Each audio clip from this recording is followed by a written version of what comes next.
Good morning, everybody. Happy time zone. Welcome to this lovely Saturday afternoon stream with our makeup artist, Kristin Ciotti from Detroit Evolution, Detroit Awakening, Seven Deadly Sins, Devil's Advocate, and I think that's all of them. Everyone except and Livestream at this point. Yeah, for some reasons, but Livestream, no, for obvious reasons. But yes. Yes. The scary clown was a deal breaker for Livestream.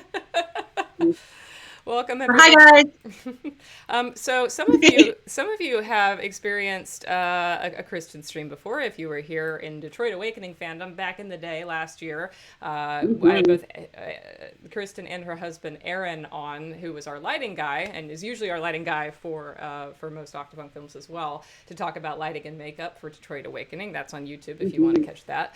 But we brought Kristin back for Detroit Evolution for a week-long shoot. We wanted to bring Aaron back, but I think work got in the way because it's difficult to take off a normal job when you have to come to Charleston for like 9 days and shoot. But next time, for sure. So he really missed it, and he wanted to be with us. So next time, I remember that too. I remember he was texting you, and he was just like, "I want to be on set." It was FOMO. It was severe FOMO. So next time he'll do his PTO, get out of work. He'll do whatever he has to do. And you know, I'm very curious to see how he would work with Brett as well, because they're both absolute geniuses, and and the nicest guys. Their brains would just, like, all the stuff that would go on in their brains, we wouldn't understand it, but they would. Their tentacles would touch, and they would get what's going on. So that's their brains. I get it. Well, anyway, so today we're going to be talking about makeup and costumes, and so these two things kind of go hand in hand. As far as the makeup design, I pretty much left that to Kristin, so she's going to be talking about how she achieved a lot of the looks in the film. We'll be looking back at the film and talking about not only the sort of standard looks, but also there was a little bit of special effects makeup that we did as well, I think we'll talk about.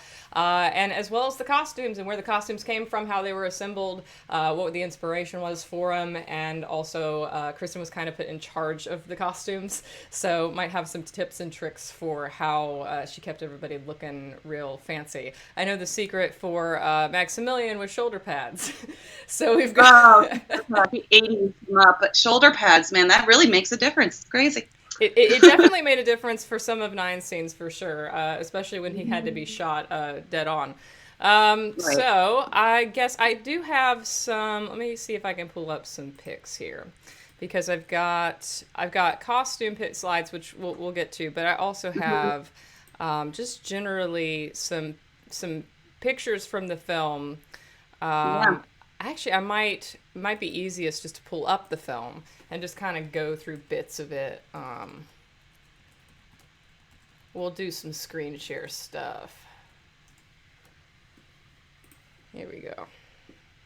And this way we can just kind of go through it linearly and sort of talk about, step by step. And so for those who don't know, I've talked a little bit about this on Twitter, but I had what we call a director's breakdown, where essentially I showed the main folks on my crew this document, which broke down what location we were going to be at, all that sort of stuff. And for the makeup and the costumes, we had specific, names of every look. And so, I think there was, Gavin Tired 1, Gavin Tired 2, Gavin Tired 3. And they were all, different levels of, Tired Gavin, as the film went on. Yeah. And so that had to be negotiated. We had a meeting together, right before we shot, where it was okay, so what does that mean? What does Tired Gavin mean, especially in comparison to Detroit Awakening? Yeah, so we did have a lot of planning for this film, compared to anything we've done together in the past. And when it came to his tiredness, we really had to focus on fortunately, Chris himself had a lot to work with. So he was he had a lot of bags and darkness under his eyes, which as for an actor, it helps the makeup artist tremendously. But if we wanted various levels of tiredness, we have to get to a point where we have to create shadows. We have to create depth in his face. We have to make him look really tired. and yeah, maybe he was tired, but we did a lot of just planning to make sure that at the various points in the movie, because when we film, we don't do things in order. So we had to make sure also that I was doing the makeup for the various, tiredness levels at the appropriate times. So that was something that we had to really discuss and make sure that, because then we would have to change makeup. We did a lot of makeup changes, especially with Chris this film, to summarize. Like, he was the one that we put a lot of talking to, and like in the garden scene, like that was very different. We had a lot to work with Chris this film, I feel, which was great. Yeah, he definitely, one of the reasons we kind of cast him from the beginning was his headshot had those very, very deep, sunken, soulful eyes. And, and so, yeah, he was kind of that way by default and didn't need a whole lot of emphasis on that. But linearly, we can start here with Zen Gavin. And actually, I think I might skip a little later because he has close-ups and it was like the same look. But with Zen Gavin, there was a little bit of a different direction with him than typical Gavin. Yeah, or like for the first time, we had to like not conceal. We got to like make him look a little pretty, and also kind of keep that integrity of his character with how sallow and how dark his features are. So in the Zen Garden, that's where I had a lot of fun playing with his skin, making him look really nice and pretty, but still keeping his eyes looking tired, and he's just exhausted all the time. So that was a lot of fun. And we made his hair a lot curlier too, because he had really nice hair. That kind of goes in part with the makeup. He had a really good hairstyle that really lent to the character. And Chris actually developed a lot of that hairdo himself. I worked with him a lot on the first day to kind of work and see how we were going to work together to get the hair to stay like that, because his hair, you can see, is very curly. So that was another thing in addition to the makeup, like you can see in the Zen Garden, we had to really hone in on to make sure it looked right. Yeah, so let me know a little bit more about that, because it's become kind of a joke in the fandom that his curls are outrageous, and so how were they tamed? And especially, so this was kind of a gentle taming, because we have some clips of him before you even did this, which this is tame compared to how he woke up that day. But this is a little bit more curly than like the rest of the movie. So how was that achieved? His hair, like mine, you can't really tell, but my hair is very thick and curly, and so was his. And for a guy, that's very challenging. Usually men have really a lot thinner of a hair to work with. So for him, we would call it, we're shellacking it. I had the most intense hairspray that I have, and we would wet his hair with water, a spray bottle, and then spray down his hairspray, like with hairspray on top of it. So it almost created like a shellac shield. So everything in so most of his stuff, like we had to just tame a lot of his sides, his back. And then I worked with him to develop a swoop almost to his hair. You can kind of see it in the front. And then we would just spray everything down with a lot of hairspray. And I would have to go in periodically because a lot of his curls would pop out. That was like his big thing. The curls were out of control. But it was a lot of hairspray. But the combination of hairspray and water really makes it like a shellac almost, and it just glues to his head. But it was a lot of work, but he was really good. We would essentially spray down his whole head with water. He would comb it, and I would shellac him. It was a team effort. Well, and it is interesting that the more the set progressed, the more I think you guys really nailed the Gavin. This was day 3, so I think by this point things had pretty much settled, and it was like, okay, this is what we're going to go with, because Jericho was day 1. So if you want kind of an example of what like day 1 looked like, let me see. For filming, like our timeline is a little bit different. Yeah, so like this was day 1. This was the morning. So this is one of the first real attempts at that. And his hair's a little bit more wet, I think, because at this point it was just like we didn't know quite how we didn't know how it was. Yeah, exactly. We didn't know how much we would need to control it. But then I think this was the first day of seeing the Charleston weather. We got hit with a lot of humidity that week. So that was a big thing that we had to really take into consideration with his hair. But after this first day at Jericho filming, we really nailed it in and we got it down. Oh, I was surprised to hear that you really didn't use heat at all to tame his No, hair. It was all just the no. hairspray. At first, I thought I was going to have to use a blow dryer. I prepared for that to calm it down first before pushing it. But his hair really settled well with a lot of water. And weirdly, that's how my hair is with curly hair. I don't need a lot of heat. I just need water. So it's just an interesting experience. And everyone's hair is very different. That's why each actor, we had to test things with them early on just to see how things settled and how things worked. Because also, I would keep that same method throughout the film if it did work. So I would have to keep, just remember that too for my methods. Yeah, with Maximilien, you kind of had the experience before of having worked with him twice now, so you kind of had an idea. Right. I think he was probably one of the easier ones, although getting his part right, I remember a couple times, was a little frustrating. Yeah. He has a cowlick, and then I think also this time it helped where he actually got his hair dyed for the movie. Last time we didn't. I had to keep spraying him, but this was good because we had a week-long filming, so that was nice. But he has this gnarly cowlick in the front, and he had these little like pokey things. So that was a challenge as well because android hair doesn't do that. You need it all slicked. So a lot of slicked hair amongst these men amongst the Charleston humidity was very challenging. Yeah, this here for Gavin, this was like dead of night, 80 degrees humidity, and so this was one of those nights where we were just absolutely fighting the humidity. So the more the bar progresses, the more curly Gavin kind of gets, although we shot this out of order, so I think he's actually even more curly on the inside, if I can go there, because this is what we did at the end of the night. I know there's a close up here that really demonstrates it. Yeah. But it works because it's hard. It's really hard, but you know what? Kind of like shows him moving around and stuff. So like Chris kind of got cues when he would kind of feel too when his hair would get a little bit like not characterized, and he would come to me and be like, we need to spray it more. So he was actually kind of getting in tune with his look more as we film more. So it was right after this, actually, I think I touched him up, but it's very fluffy. His hair is very fluffy. But I love it. For me, it was always, as long as the kind of silhouette was there. Yes. And it was that back poof of his hair, like that back behind the poof, that needed to always stay down. And his natural hair doesn't do that. So that was the problem. That was the challenge, I should say. But everybody loves the curls, so it's definitely nothing to complain about. And I think that even though it was a challenge, it definitely worked because Gavin, Gavin in the game doesn't necessarily have curly hair, but I think that again, like the general shape. He looks like Gavin still, even with it. So I think that's an achievement. Yeah.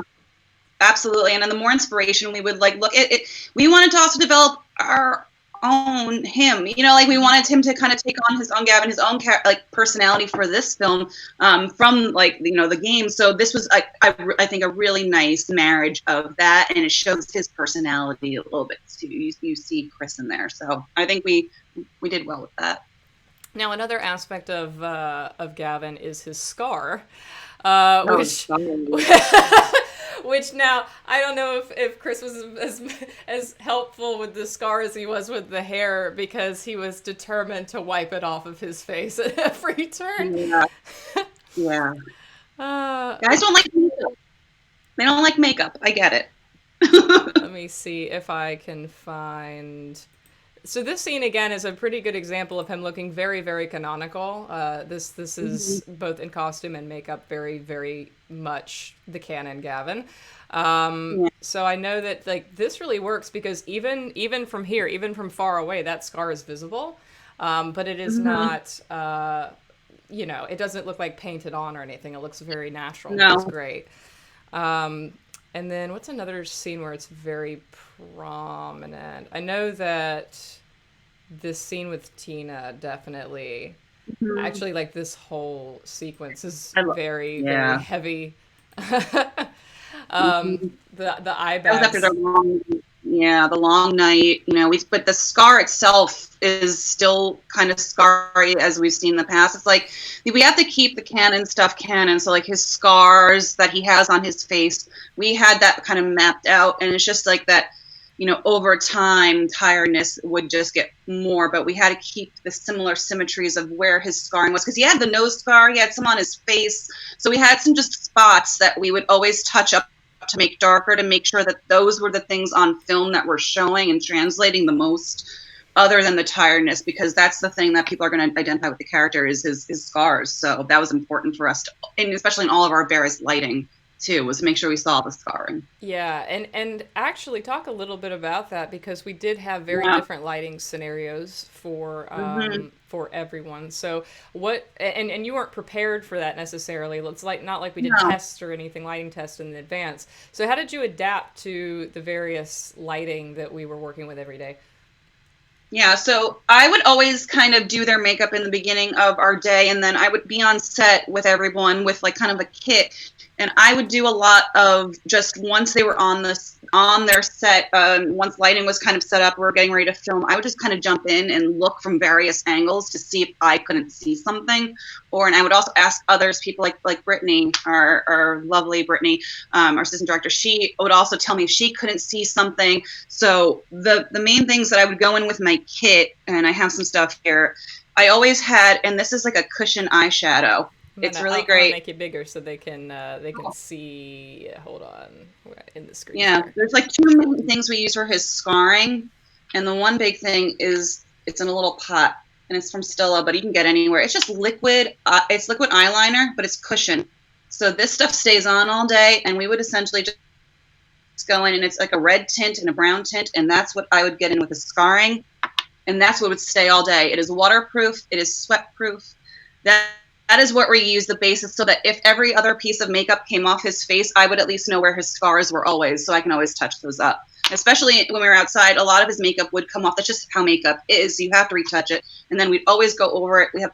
This is my second palette now. I had to buy a second one when I was on the film, but it's my favorite. It's all matte eyeshadow. This is all eyeshadow. You don't have to spend a lot of money on crazy makeup for movie production. I do have that stuff too, but it was all matte eyeshadow, and that's what we used on all of his scarring throughout the film, with all of his under eyes, and we would just set it with like a finishing spray to ensure the coloring stayed. But I would just essentially stay on the side, and before you were ready to go to film, and I would just make sure at every angle we could see the most important things on his face, which was 1, scarring, 2, his sallow eyes. So those are the kind of the two main things that have always worked, and they've shown up the best on camera too. So. Marshonia in the chat says, "This is something I want in my cosplay arsenal." I always tell people waterproof stuff, things that are not going to wash off your face, anything that's not going to melt. Especially when you're in cosplay, you're sweating. You have all this other stuff. I always say waterproof makeup, even if it's your mascara. Do waterproof. All the girls on the film, all the ladies, and Maximilien, all had waterproof mascara on. So I recommend that, and especially cosplayers. I know I talked to JJ a lot on set about cosplay stuff, and he gave me a lot of knowledge about that too. So that's what I would say. Waterproof everything. And that's what his was. His scar stuff was waterproof. So now we all know about the scar on the nose, and Gavin in the game does have other scars, but I didn't actually know that you did his other scars, because I'm not that familiar with how Chris looks out of character. So there's some things on his face that I guess I might just assumed was just how he looked. But what were some of the other ones that you added? I had a face map, and it's pretty much, so we have the scar that's on his nose, and then we have one that's like kind of on the side of his nose, and it kind of is like right there. And then we have another one that's over here, and then we have one that's on the other side, kind of lower on his cheek. Interesting. There's just little spots. They're about half inch, and they're just kind of like detailing on his face, like almost if someone had like a beauty mark or a mole. Or it's just something that we noticed in a lot of the cosplay. They just put other scars places, because why would he only have a scar on his nose? And I think I brought that up to Chris. I'm like, why would he just have like that one? We needed something more to make him look a little bit more roughed up. And that's when cosplay was my big inspiration for a lot of these characters, because that's all I really have to go off of. So when I saw that and we discussed it, we thought it was the best route to go, give him more scarring. And that's why you can really tell. We don't know if it's Chris scars or Gavin scars, but it looked good. Yeah, I now want to go back and watch the movie. I was playing the them out. I was like, oh, if you look at that angle, you can kind of see the one on his cheek. It's all very subtle, but like I think for me, it lent to the character because that was like what I do. That is just what I'm going back. I'm like, well, and he also has, he has one on his right above his eyebrow. Like he has a little there. Like there's just little indentations of like battle, like his life, you know. Well, and also like the scruff is kind of can cover up a little bit of that as well because it. We had to plan that. We had to plan that too, though, like because his hair out of all the guys grew in the thickest, so we had to kind of plan when he shaved, and that was weird because how we filmed things wasn't necessarily in the order. So like there are some days I had to fill in his beard too because of just we had to film something earlier in the day and it was different. So that was something we had to take into account as well as his facial hair. Yeah, and I know that he was one of those, much like Austin, where he'll look perfect one day and he'll wake up the next day and it'll be like beard. And that's it was like, and we couldn't like really make the decision of telling him to shave until the day of. I had to really look at him like because I didn't want to get too much off either. But yeah, he really grew facial hair fast. I think he shaved his face 3 times throughout the movie. I'm like, good Lord, that's a lot. But hey, I mean, you got to do what you got to do, and there's makeup to fix it. So, but yeah. Now, as far as Maximilien goes with the facial hair, I know there's a spot. Oh, yeah. There's a spot where I know for a fact that we made him up to cover it up more because he was so he had shaved just like that day, I think. Yes. And it was still kind of coming in. Yes. And so I think you foundationed him to make him more smooth. Yeah, so the problem with also being in humidity, and this sounds really weird, like, so he was freshly shaved that morning, but like the humidity almost opens up his pores and his hair is like, and he needs to be very like clean shaven and everything. So we would touch up a lot his underneath his neck, his Adam's apple, because hair is very tricky down there. But the one like saving grace for a lot of us, and including a lot of the tattoo cover-up, which we'll talk about probably, is like the Derma Blend. But that is what I used on Maximilien's face.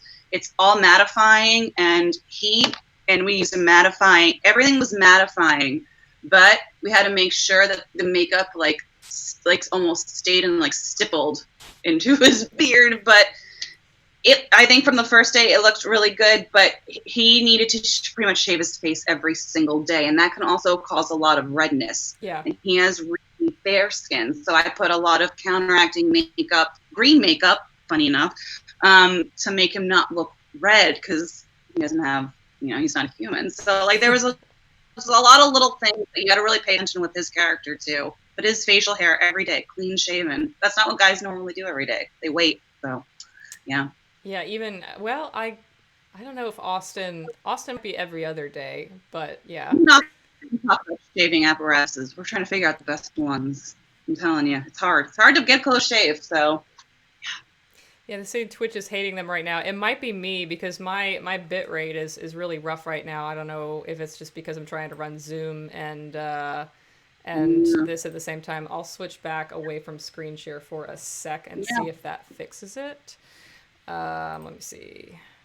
Yes, I know I'm putting a lot of strain on my internet. So I just went back to they're just saying that like stuff like they're getting lag and stuff. Now Twitch has been really frustrating like as a platform lately. So yeah, just refresh if you have issues.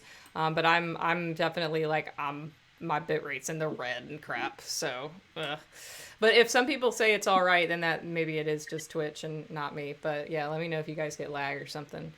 Okay, so let's go back to Maximilien. Other than the trying to keep him smooth and clean shaven, talk a little bit about just his overall look, because he probably had one of the more fixed looks in the film. He didn't really change a lot from scene to scene, I don't think. No, and the interesting thing was about him was that we also based a lot of Jillian, of Ada's character, on him because that's essentially the girl version. So it was actually nice to kind of compare the two because they both have very similar coloring as people. So for Maximilien, we pretty much had to mattify him, but in certain angles, he had to have a sheen to him. So I would put essentially a highlighter all over his face, and you can't see it on film. So highlighter is a really interesting thing because it's meant to highlight various aspects of your face. You see people on Instagram with blinged out highlight. That's what it's supposed to be. I love it like that too. I'll bling out my face all day. But with Maximilien, we had to make it look like metal. So we used a very cool toned highlighter. And a highlighter, it's kind of like this. It just, you put it on, bam. It makes everything nice and shiny. But it's on me, but you can't really see it. It's just kind of nicely there. For him, we needed to, in certain lights, have him have a sheen. So we used a very cool toned silver highlighter all over his face. And that is the one thing that a lot of people ask me about is highlight. Highlight is great, and it also acts as a setting powder for him. So none of his foundation came off, and he stayed shiny, like in the best way, Android way, all day. And then we also had to do his port, and his port were the ring protectors for paper. So for Ada, she had her pink port, and for Nines, he had his little green. So we had to make sure every day that was in the same spot for you, so that when you did your visual effects, that wasn't being messed up either. So I had a lot of reference photos for him in particular, just because of continuity throughout the film. So yeah. Well, how different was Ada? Was she pretty similar through makeup? She was pretty similar. That it was nice to have women on this film because the last time, we didn't have any girls. So to work on her and Carla was really nice. We didn't do we didn't do glamour makeup on any of them. We didn't do anything crazy. We wanted to keep their integrity of their character, especially with Jillian. She had the same skin tone as Maximilien. We just put lipstick on her. And I used a very neutral lipstick on all the women across the film. So all of the women have the same tone. So it wasn't to detract them. I didn't want someone to stand out over the other. That wasn't the point of these characters. It was just to keep them as their own. But with Jillian, the only thing we had to work on was her hair. Maximilien's hair was different, but to keep her hair looking the same every day was the bigger challenge over her makeup, I feel. But she was really easy to work with. She had beautiful skin. She also had a tattoo cover up too that we did, so that was another challenge, but it was great. She was really great to work with, and she complimented Maximilien as well in terms of how they looked as characters. So I was really happy with her overall looks. Yeah, when I cast her, I remember thinking they could be siblings. They kind of, especially when he's blonde as normal. Yeah, but I love it. They were both really good, and they were both really good in the chair, and they both gave me opinions. We did a lot of the things they would stand outside to see how things shine. We didn't want them too shiny. But they both complement each other, but I needed them both to stand out. So that's why I think Ada looks a little bit more feminine, because also I didn't want her to look very android and just very military, because she has a very presence, and I wanted her to be a little bit softer because she was supposed to be a little bit more feminine. That's why I introduced a lipstick, and we did the curls in her hair and things like that. Meeting a few people wanting to revisit the tattoo cover-up stuff. So yeah, I can screen share some moments where I know that we did it. One of them I did digitally because God have mercy. It was, I don't know if it was the lighting or something, but I had to end up doing some post work on it to cover it up. Let me see. It was this shot. Tattoo cover took a long time too. That was the time wasn't on our side either. That was a problem. Yeah. So this is tattoo right here, and so this was where we would use the derma blend. You said. Yeah, the derma blend.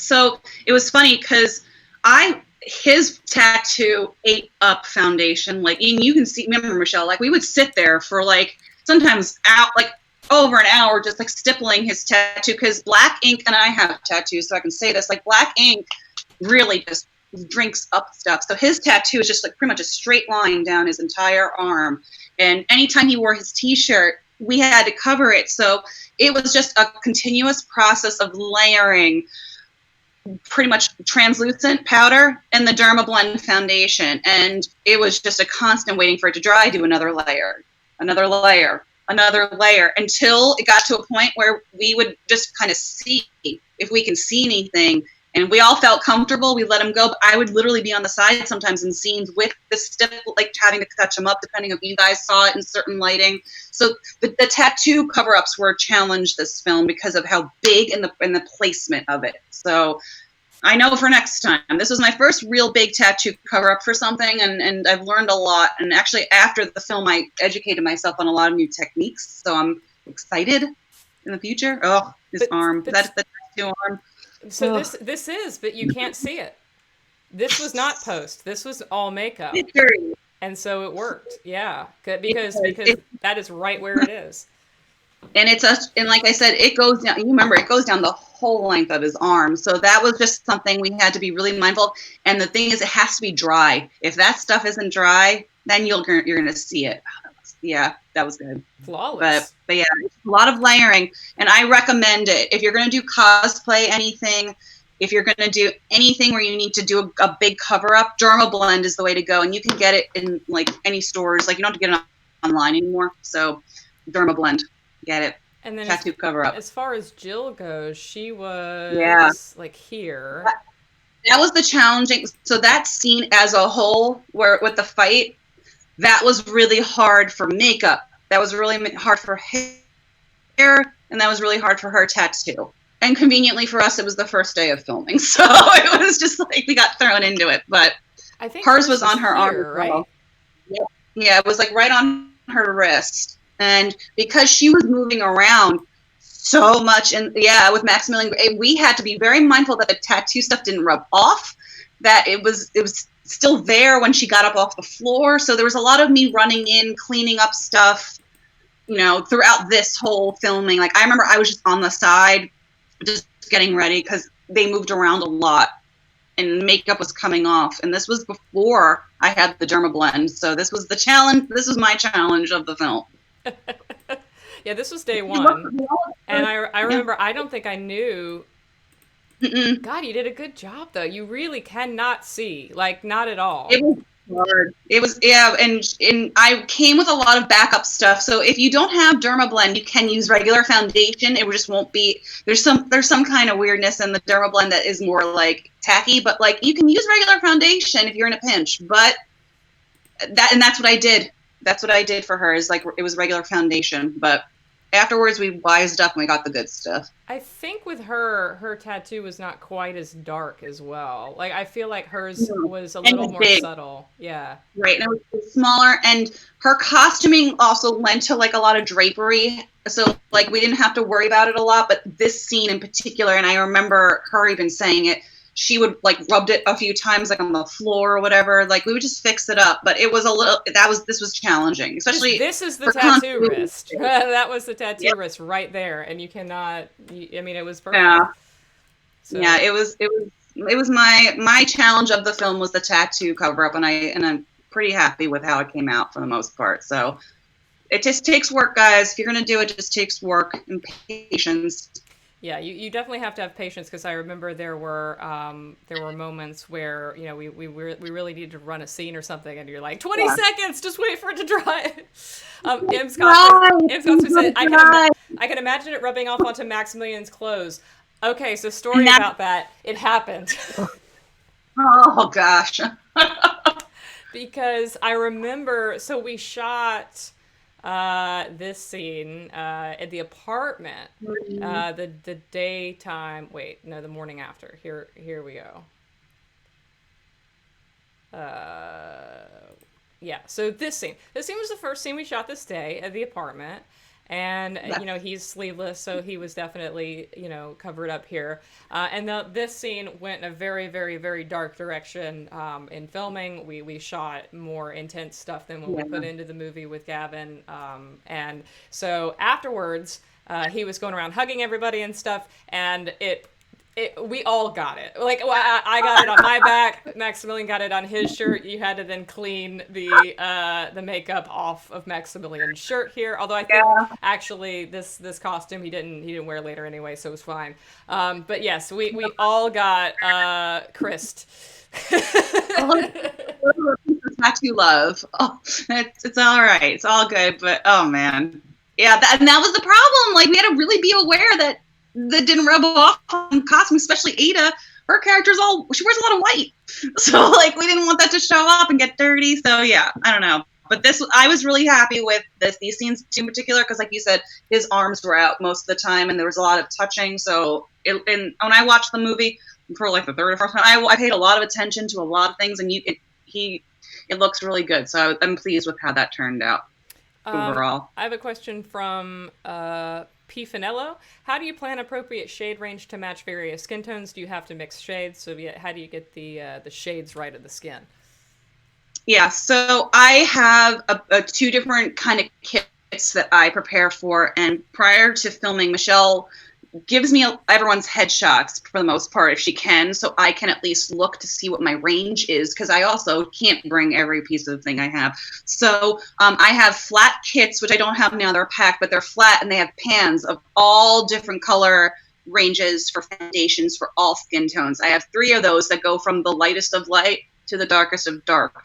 So I bring that and I mix those little pots in with just general, like if I have a derma blend, a base. So it will create my tones, because like Carla can use a lot of the makeup that, let's say, Jillian did. I mean, she, they have very similar, but she has a little bit of a yellow tone to her skin, a little bit warm. So I would mix in a warmer tone foundation just to keep her like, her natural skin tone. But I have kits, and you can get them very affordably. Like I got my kits for about $20 a palette, and there's like 10 shades. Like you can really do a lot with it, but it's just a lot of preparation, having the materials at hand to work with too. I like having like a liquid, and I like having like some kind of pan makeup, and just kind of see how everyone's skin is different too and absorbs differently. So Michelle really prepared me beforehand to make sure I knew who was on board with the film that was new to the production.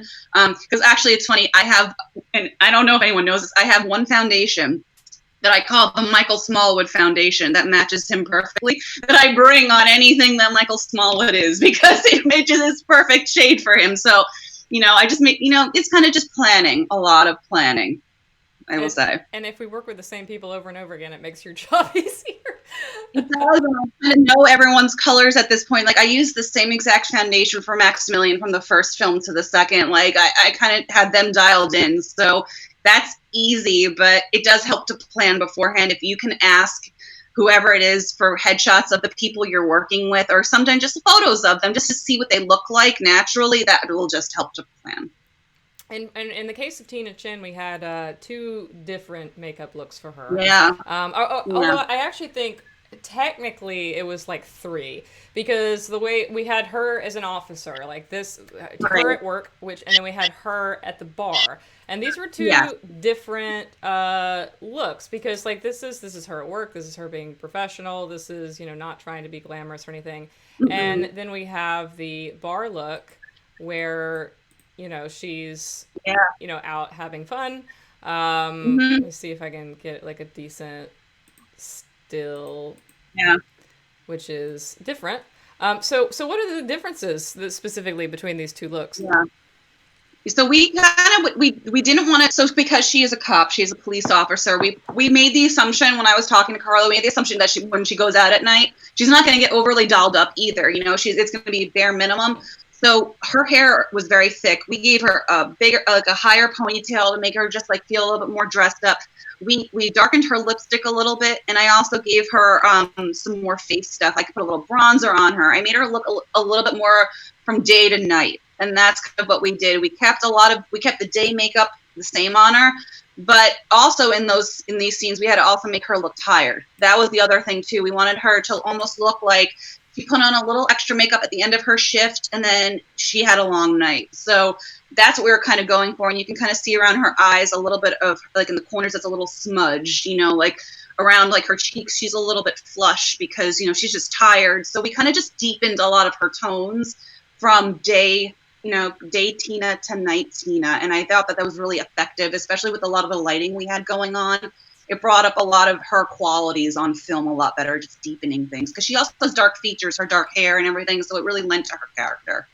I really, really enjoy her silhouette here. Me too. A lot.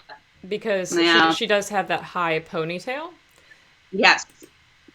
see. Yeah, we didn't know what her hair was going to be like. I know we discussed a bun for her character, but her hair was so thick, nothing was staying, and the bun was going to be very hard for continuity.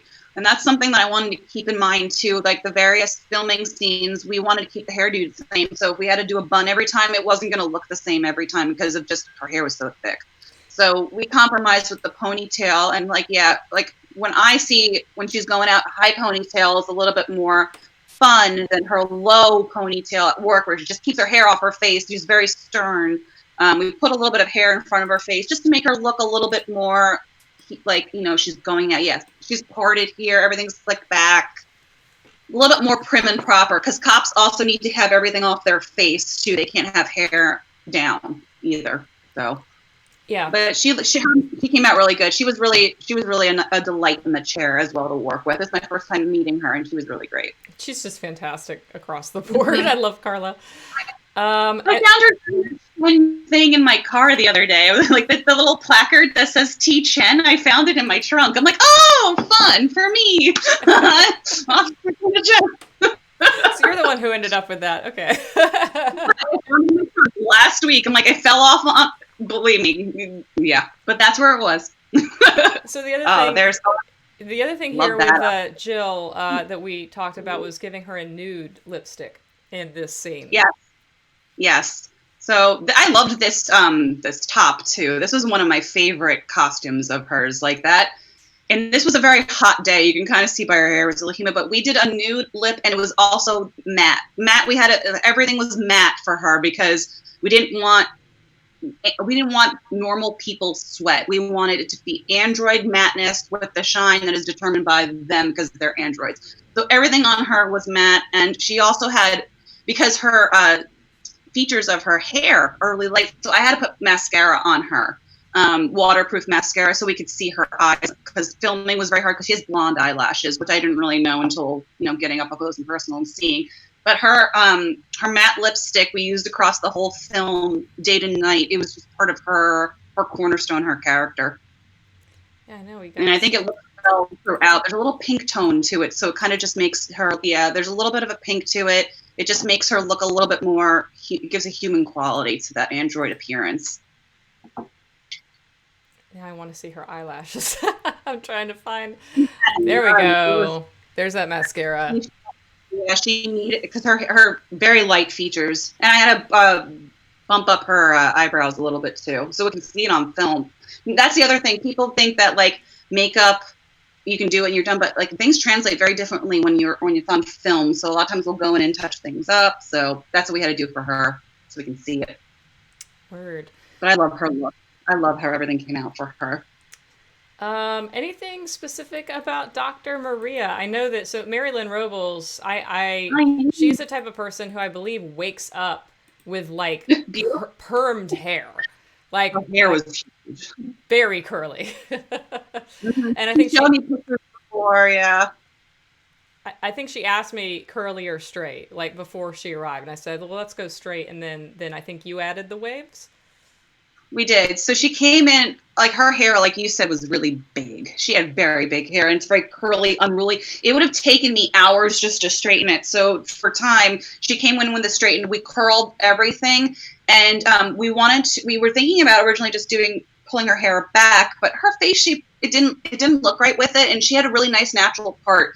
We just pulled the one part back because we wanted her to look like she was a doctor and was respected. So I actually Googled really quickly Dr. Hairstyles, and we liked this. But the curl's also nice for filming too, because if someone has straight hair, that is hard if you have to stop and go. With curls, it's a lot easier to cut when you're like stopping and going with filming for continuity. Mm-hmm. So we wanted to give her curls so that, when if we had to stop and go, we can just jump right in. We don't have to worry about touching her up either. Novalyn says, how many beautiful people do you want in your cast? Michelle. Oh. Yes. Yes. I'm telling you, there was no one that had any skin problems. It was gnarly. I usually have someone that has something bad, but no, everyone was really beautiful. I worked on. I'm like, come on, guys. It's crazy. Now I loved it. with let's see, this scene has a lot. This is curls peeking out, but I love that. I find it very endearing in this scene. Especially because he's like having that moment, and it's just like, I don't know, it's just that it just shows him a little bit more. I don't know, it's great. I don't know, it's great. I love the curls. Especially in this scene, like such a romantic scene like that, I think it really works. It does, and it kind of softens him up. It just makes him a little bit more like just not as hard of a person. Like to see those curls, like I don't know, I really enjoyed it when I was watching. I'm like, let it go, and then we'll shellac it, but we'll let that one go. Now with Michael, I know you said that you have a foundation that you like to use on him. Did you also? I know on Detroit Awakening, you kind of temporarily dyed his hair or touched up his hair. Was that the case here as well?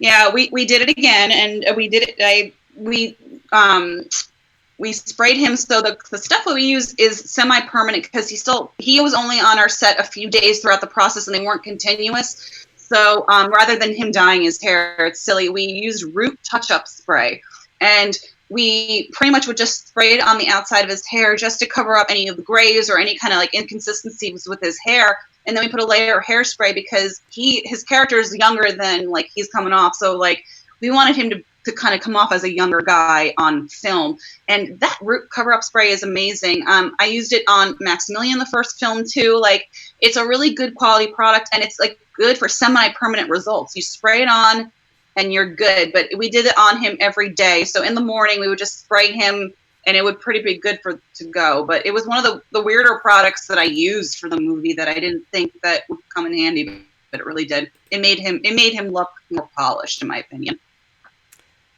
So these eyelashes are just his, right? Oh, yeah. It kills me. I do nothing to his eyelashes. I was like, oh, I look at him, I'm like, do you even need the mascara? I'm like, no, we just walk away. I'm like, no. I think I once put just clear on him just to get them all fluttery because I wanted to see it. I'm like, this is beautiful.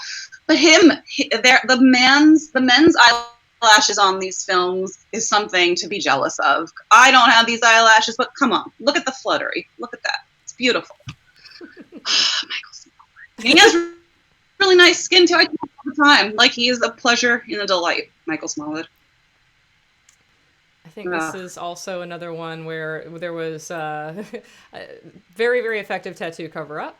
I do want to mention that I don't think you ever once in this film made an actor look like they were crying. To be clear, because sometimes makeup artists will do that if an actor can't cry or if they want to emphasize something, but they can't get there. That's all them. Like we didn't do fake tears. Like we didn't do that in any way. The one thing we have it in the way we have to, but we don't. They're good. They're good like that. Now the one thing that I do want to talk about, kind of similar to that though, is this, which you did do something. Yeah. So we had to make him sweaty, and I've dealt with sweatiness in photo shoots before, but for film it was a little bit different. That's a good angle because you can see it well. So he woke up from his dream. We wanted to make it like you have a nightmare, you have your night sweats, but how do you keep it from like drying? Water evaporates immediately, so I had to kind of figure out a way to make it stay. So I mixed equal parts water to vegetable glycerin. And I would come in when we would take our cuts for this scene and spray his neck down and kind of just pat it in. And I would spray his forehead and pat it down. So the vegetable glycerin almost sat on his skin and looked like beads of sweat. And that was something that was hard to achieve in filming too, because of our lighting. I need to make sure that the lighting was picking up on the sweat itself, or otherwise it would just evaporate because it's water. So that was a challenge, especially for this scene. And I like how it came out. You see it in the spots where it's naturally you're going to sweat too. And yeah. And I remember Chris wasn't feeling too good that day, so I felt really bad. Like, I'm sorry, I'm spraying you with vegetable glycerin, but I have to. But it looks really sweat. good, and it came out really nice on film too. It translates very well. It really did, and with that lighting, especially just the way it captures Yeah. that moonlight is absolutely stunning. Mhm. I'm very very happy with how this came out. And some people have even suspected like, oh, is he just sweaty because he was sick? And it's like, no, we added that. Like this Yeah. is makeup. Yeah, especially because I think people don't underestimate how long it takes to actually film a scene. So we need stuff to stay a lot longer than what you're seeing. So like the scene itself may take 20 seconds to watch, but that could take us 20, 30 minutes to film. So instead of, I need to make sure that I have longevity with my products. And that's what the vegetable glycerin does. It's a pretty cool thing. You can do a lot with it, but fake sweat is its number one use. Yeah, I think we could easily. I think this was like 2 or 3 hours. This scene, Yeah. I'm pretty sure, Yeah. because we actually got a lot of coverage. We got like 6 or 7 takes of this. We did. And I think I only sprayed him down 2 or 3 times. So that's why that stuff stays on pretty good. It's just, making sure that in your lighting, and he moved around a lot, and especially when Maximilien sat next to him, I still wanted it to be, effective in translating well on film. That's the whole goal, is making sure all the stuff I'm doing is translating well on film in the end of the day. Now, so we typically did this, which I would consider a costume piece. There was one Yeah. time where we did makeup, though, and I know JJ and I talked about this a lot when JJ came on, because he was primarily the person, I think, who was working I on gave this. him that. Yep, I let JJ go with it. JJ was a really nice help for me, and I this is my first time really hanging around with JJ, and he is a delight, and he was really helpful, and he was responsible for, this was all JJ, and I let him take control with that too. I wanted him to grow on this film. I wanted to see what he wants to do, and he did a really good job. But this was all costume makeup, and I have it here. You don't need to zoom on me, but it's all costume makeup. It is all Mayron costume makeup that we just put on, and we just put on translucent powder, because powder is key. Powder makes any liquidness, any tackiness stick. So anything you have a translucent powder, just put it on top. But that's all JJ did. And it just took a lot of layering to make sure it looked white. We couldn't make it look peachy white, because her skin, skin tone wants to show through. Yeah, I remember I kind of edited it carefully as well, so that you would never kind of see it dead on. Yep. But yeah, so here's something else. So Ada's been shot here with Ethereum, and let me actually go to like the wide of that, because that's a little bit more obvious. Sorry, there was a cat outside, and there was a trap. Oh. Anyway, all right. Oh, okay. Yeah, I mean, good enough. That's basically where we're at. So I'm going to bring this up later when we talk about costumes, but I had when I bought this shirt, I bought 2 of them, because I knew one of them we were going to have for the role, and then the other one we were going to have to destroy. We were going to have to put the bullet wound in, and then the paint stuff. But we still actually ended up shooting this in order. We ended up, we could have destroyed the first one, but it's probably a good thing that we didn't. So talk a little bit about how this was done. Was this makeup, or was this like paint? Because it is a costume piece. Yeah, and it was a combination of the two. So like we had to think about the consistencies of android blood. So it's technically blood, but blue. So in order to get a lot of the splatter that we get on her body itself, so we have splatter on her neck, a little bit on the shirt, that is water based, just regular paint that we just watered down, and I splattered on with my makeup brushes. But then I cut a hole into her shirt, and everything that's kind of ooey and gooey, and the really dense part of the blue of the wound on her shirt, that is again also Mayron cream makeup. And the reason why I did that was so that the blood wound, the wound itself looked goofier, like congealed blood, kind of where it would just kind of all sit on her shirt, and for the vibrancy. For it to translate on film. A lot of the splatter around the area didn't really matter so much, but I needed the blue to be vibrant enough to catch that's where the wound was. So that's why we used costume makeup too, on the shirt in particular, and on her wound, so that we can really see it on camera. Was this a shade that you already had, or was this bought for the film?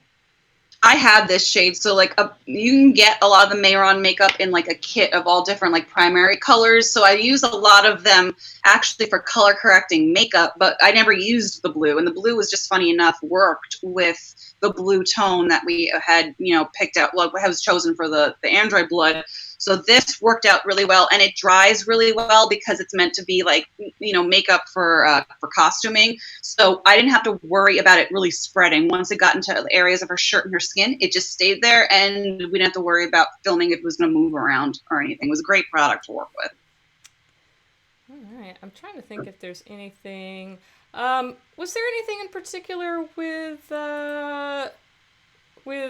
this Gavin that was distinct among? Because I know that with Zen Gavin, it was like make him look pretty. And then the rest of the Gavin was just sort of tired, sort of worn, whatever. I want to say we went a little lighter on this. We went a little closer to Zen Gavin for this. We did. So the funny thing the joke of it was like it was a lot harder to make Chris look pretty than it was to make him look tired. So this was actually putting makeup on him to make him like groomed. So we kept his tiredness of his eyes and whatnot, but I put foundation on. This is when we put makeup. So like he has some foundation on. He has like a little bit of just making him look a little bit just like well rested Gavin, but still has his eyes. That's him. I want to say there's not a whole lot. Well, the lighting in this as well makes things very difficult, right? Because the lighting in this scene is so shadowed. There's so much contrast in the lighting here that really like makes features look different, but still very much star. Maximilien was the same way though, because of how the lighting was beautiful, but like we also had to make sure that for him he still looked a little bit more flat. So like we touched them both up with that in mind. But this was a beautiful scene too, one of my favorites. So. I think this was my favorite to edit. This one hit me the hardest in editing, which is surprising because like that reunion scene's amazing. I mean that's one of the scenes I can watch. I've watched 200 times. Mm-hmm. I can still see, but this one I remember when I was editing, like every single line was just so earnest. Going through it line by line, it was a really really fun 8-9 hours that I was staying up all night and editing this scene. Really fun. I don't know if there's anything else. I'm trying to think if there's anything there's Lotso. I know that was let's see, let me go to his close-up actually, like here. So he looks very raccoonish here. I think this is before we kind of decided upon what we wanted him to look like. And I think this was JJ. This was JJ doing JJ. So this was him doing his own thing. And it's funny because like the next time that we see him when he's out in the back, out in the alleyway, and we see him with Nines and Gavin, and he has this boa. That is essentially the same makeup, but I told JJ, and JJ did it. He just rubbed his face. So that's all he did essentially later on, was just make himself a lot like more ragged. So I did his makeup, and then he just rubbed his face. I'm like, all right, that works too. He's like, I need to look a little bit more. I'm like, okay, rub your face. Get it all mushed around. But yeah, that was a very deep, we went a little bit lighter this time. We didn't go as crazy. But we did a lot of raccoon eyes around him. We also did a lot of highlighter on him. I put a lot of highlight on Lazo, his character. You can see that reflecting right there. Mm-hmm. He was like, he's supposed to be a little bit of a trashy party guy. Like there was an element there, and JJ knew what he wanted, and I trust JJ with that. So I let him do a lot of that. I just pretty much, I told you, did his whole face. I told him to now do what you want, because he was a really big part on the film with helping me with a lot of this stuff too. So I wanted him to also have his makeup moment. So this was kind of a joint effort, but we needed him to look tired. We needed him to look like he's been out partying, and I think that was really achieved, and especially the feather boa. The feather boa is amazing. Like, come on, my makeup, that feather boa is genius. Like, I want one. We all want one. After we saw it, we all wanted one. JJ says in the chat, I said, I need to look like I'm strung out on everything. Yes, that's pretty much. It's just like, are you cracked out, coked out? What are you gonna do? You're up, you're down, just do it all. But that's the look we were going for. Like, really, it was just like, you're partying, But give me 2 seconds. I'm gonna plug in my laptop because I didn't realize it was gonna die. But I'm here. I'm just gonna plug it right in. Seeing if there's anything else to go through. I think from a makeup standpoint, we might have everything covered, but I do want to still address costuming, which is the other half of this, which is a lot of fun. We had a lot of costume changes this film, and we had women this time, so that was another set of costumes to have to manage as well. I feel we had a lot more to do this time around. So let me bring up I have some slides, and then the rest of it I'm gonna have to wing because I ran out of time. So let me bring up what we got here. I'll close out YouTube here. I like looking at all their makeup now. Like sharing stopped. Oh, that's right, because I closed the window. Let's go back to here and share this. Woohoo! Okay. So let's move some stuff around, get this working. All right, guys. So if any of you have been curious about kind of what these costumes are, what they were inspired by, where they came from, here we go. So just broadly, we've got, and this is mostly chronological, we've got Zen Gavin and Zen Nines. This is the opening of the film. Zen Gavin always wears the white t-shirt. And so I've talked about this a little bit before. This is like a $17 shirt on Amazon. Pants were Chris's own. Most of the pants were the actor's own. The actors just brought their own pants. I pretty much only provided the shirts and then the jackets and then any special things like the boa or the glasses for Lotso. Shoes were kind of mixed. Shoes, I for some reason provided Tina's shoes. I got shoes for Tina, but everybody else was pretty much in their own shoes as well. I think Chris wore his Doc Martens for Gavin for pretty much the entire movie, which I found very funny. I was just like, I love that, you know, Gavin is lesbian from the ankle down. So anyway, we've got this white shirt. It was very much a conscious choice to put Gavin in the Zen Garden in white. And thank you, Kiney, for subscribing for a whole year. Woohoo! 1 year anniversary of Kiney's sub. This was obviously a contrast to Canon Gavin, which has the black shirt. He usually dresses in dark colors. He usually has that jacket over him. He doesn't have his jacket in the Zen Garden. He's much more liberated looking and much more pure looking. But in addition to this, we also have to consider the fact that we are in this greenery environment. And I didn't want to experiment too much with color in the Zen Garden.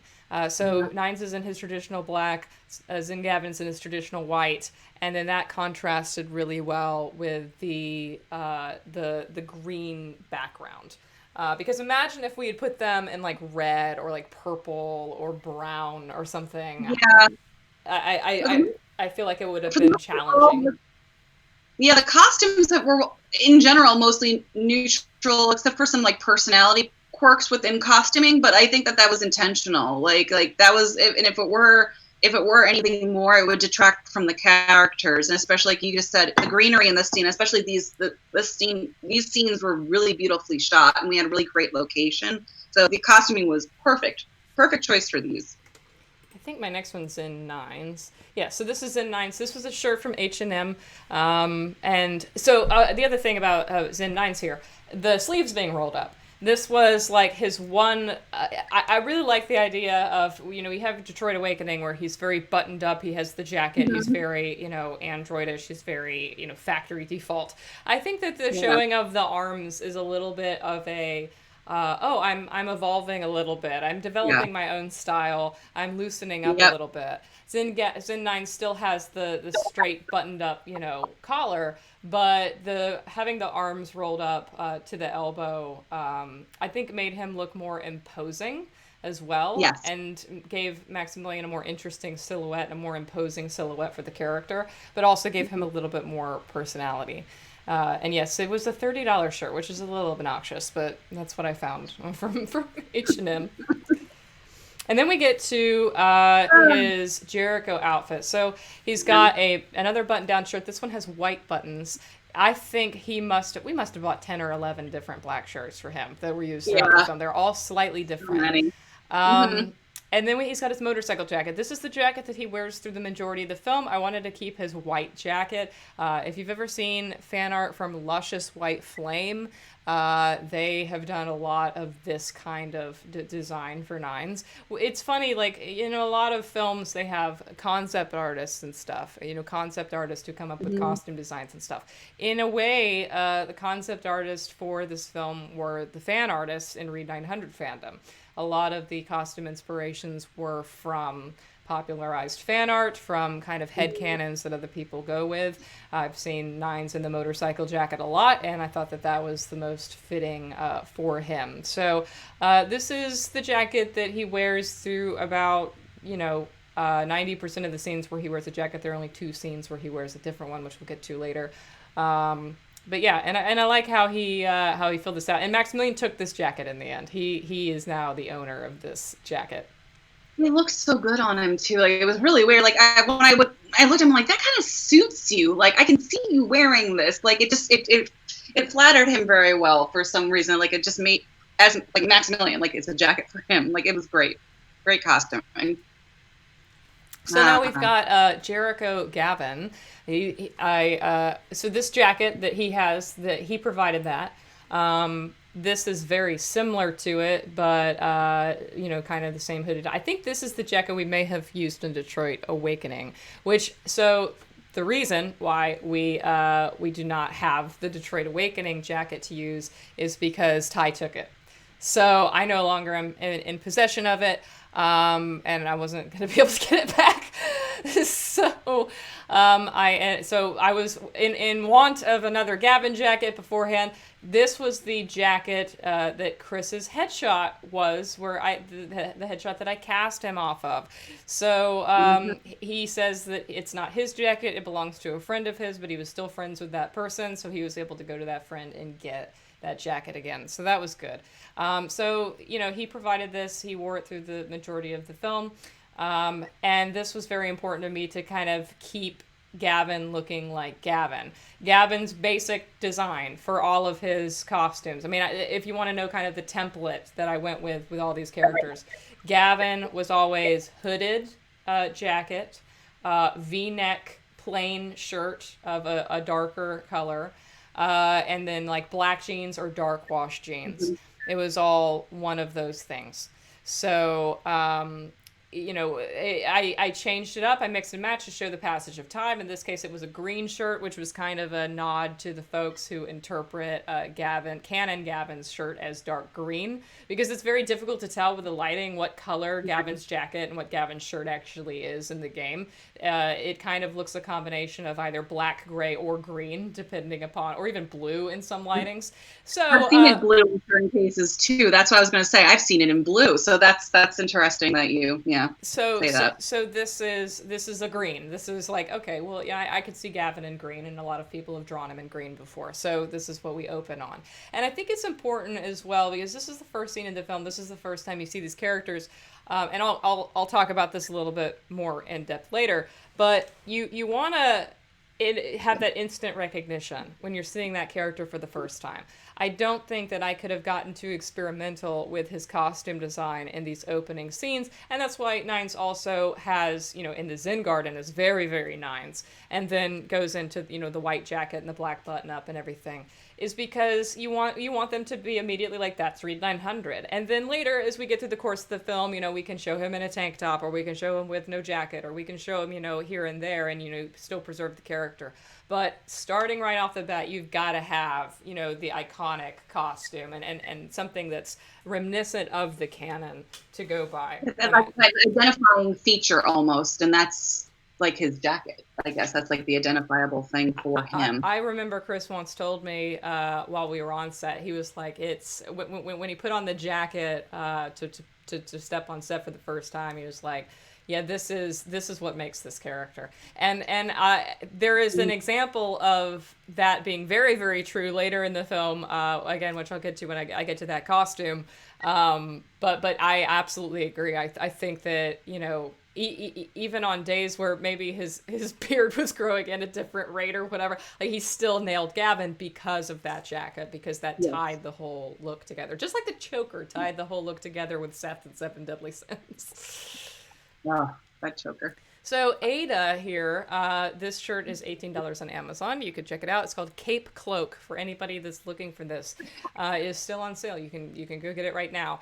I went with this design for Ada that did have a lot of those like cut sleeves, a lot of those like cloaks, where she would have, you could see her arms, but she would have like this cape that kind of draped over it. I wanted her to be very flowy, very draped, partially because this very much strikes me as a futuristic kind of clothing style. I think that her design is inherently futuristic.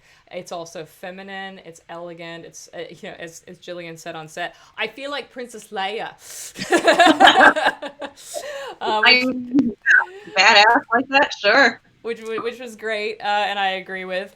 I have to say, though, I can't necessarily give a good reason for, like, thematically why this is just what I chose for her, aside from it's just what I saw her as in my mind. I saw her very, like, basic instinct. I saw her very, like, femme fatale, very, you know, originally Jericho in my mind was a very sterile white room.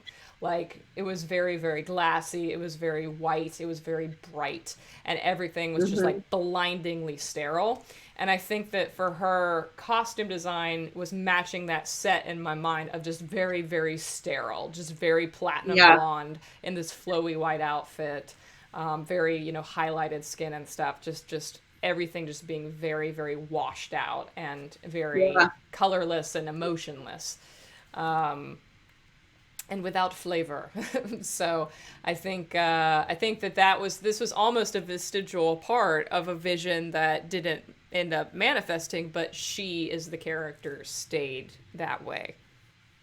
Yeah, she did. And like, it's interesting because it's like almost like you're elevating what, like, I don't think the character would have been as like dominating on the screen like as her character if she was in a blazer. You know what I mean? Like, I think you picked really good pieces that are strong, pieces like a boss would wear, but a little bit, they're futuristic and different, like you said. You know, I wouldn't see her in typical clothing. She would be wearing cooler stuff. So I've never seen anything like this. When you show this shirt, this is the coolest shirt. Like, it's like a cape shirt. It's very, very cool. Jillian was like, wow, she's never seen anything like it either. It's neat. Yeah, I think giving her very distinct, like, I wanted her to walk in that room and you to think, this is an important character. Like, this is not just a passing person who is like, just shows up in, like, you know, a dress shirt and like a blazer and is just there to like shake hands and, you know, be a exposition character or whatever. Like, she walks on screen and it's just like, oh, the effort was put into this performance and this character was thought about. This character has presence, which is probably why a lot of people are like, oh, I guess Ada was the villain from the very beginning. And they act like that's, you know, the plot is, you know, terrible and predictable because of that. And it's like, I didn't necessarily want you to not suspect Ada.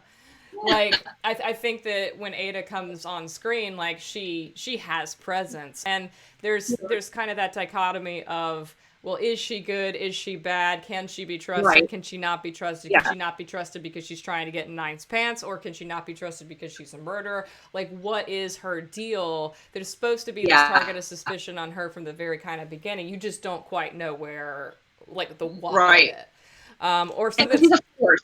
Yeah. You know, she's a force, and you can't tell where that force is really going to go. Is she good, bad? So, like, that's the, and in her costuming kind of dictates, you can't tell that either. Is she going to go be good or be bad based on that? So I think that was really well executed. You couldn't tell where that was going to go.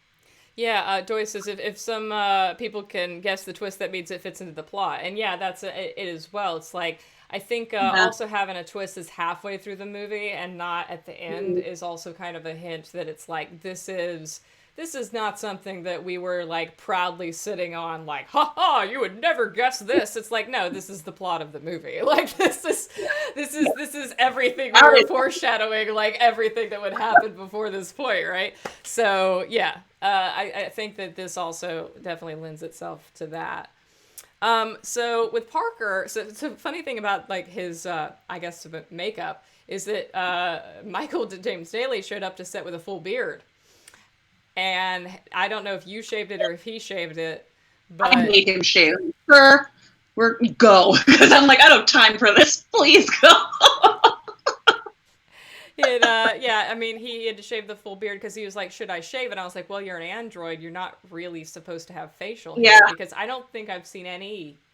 I don't know if there's any canon androids that have facial hair. I can't think of any off the top of my head. No. So I was like, yeah, if you have a beard, it's kind of gonna take us out of it. Like you kind of have to not have a beard. So we did that, and then this shirt.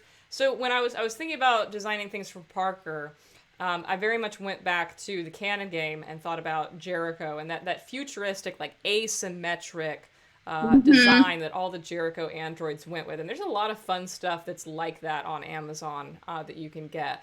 And so this is what I ended up going with. I think this was like the second or third shirt that I bought. And I went through a couple and I was like, this doesn't look right. I'm going to send it back. And I sent it back to the factory. And then I got this one. I was like, all right, this will work. And so, yeah, it does have, you can never see him full body, but it does have an asymmetric hem at the bottom, which is reminiscent of the Jericho androids and stuff. And this is just very cyberpunk. It's very much similar to like what Marcus wears or, you know, what North or Josh or Simon wear in the film. They say Marcus has facial hair. I mean, does he? I mean, I think there's people who have, like, I think there's, like, yeah, like scruff on some of the androids, but I don't think any, like, he had like a full beard. Like, I don't know if, and mustache and stuff. Yeah, we need to get that all off because, like, that's the thing. There's a difference between seeing the facial hair and then seeing, like, a 5 o'clock shadow on their face. Because, like, obviously, you know, Michael Daly, he has facial hair, so you're going to see that, like, impression that it was there. But we needed him to be hairless. That was, like, the one thing. So I think there is a difference, like, between seeing that 5 o'clock shadow and what we did for him. He needed to be like Maximilien, completely hairless. Yeah. No facial hair. Well, like Connor in the game also, if you look closely, kind of has you can see the pores of his facial hair and stuff. And that's just a result of the fact that, you know, these are human actors that they facial skin. Yeah. So there's only so much they can kind of do. So as far as Tina's cop costume, this was probably the only this is probably the only costume in the film that I would really say had to be like made. Because I bought these pieces separately, the pants and then the shirt off Amazon. It's a uniform store, so they match. I bought them from the same store, so it's the same shade. That was really important to me to make sure that I didn't have like pants and shirt that were slightly different shades of like navy or black or whatever I went with, because that doesn't look professional. I had to like be from the same manufacturer, so I got those together. And, you know, there's a lot of, back when we did Detroit Awakening and I had to do the same thing for Chris Miller, you know, getting a uniform that worked for him, I went to thrift stores and I was like, I'm sir I can find, like, dress shirts and stuff and dress pants and stuff from the thrift store that, you know, this is a $56 outfit. This is pretty expensive. I'm sure I can go find a $10 outfit. But the shading is the problem. You go to the thrift store and you find, you know, dress shirts and dress pants and stuff, but it's still, it's off. So this is why I had to buy this new. All the patches on her arm were bought from, and also the USA one, and then the Tina Chin one, which was ordered custom from like you can get like a little Velcro name tag, you know, custom made. That was all off eBay. And it's funny because the Detroit one, that's kind of hard to come by. I'm pretty sure that was her shoulder ones are Chris Miller's from Detroit Awakening. I don't think I rebought those. I think I just recycled those from Chris Miller's costume from Detroit Awakening, because I had the foresight when I made Chris Miller's costume in Detroit Awakening to pin the patches on instead of gluing them or sewing them.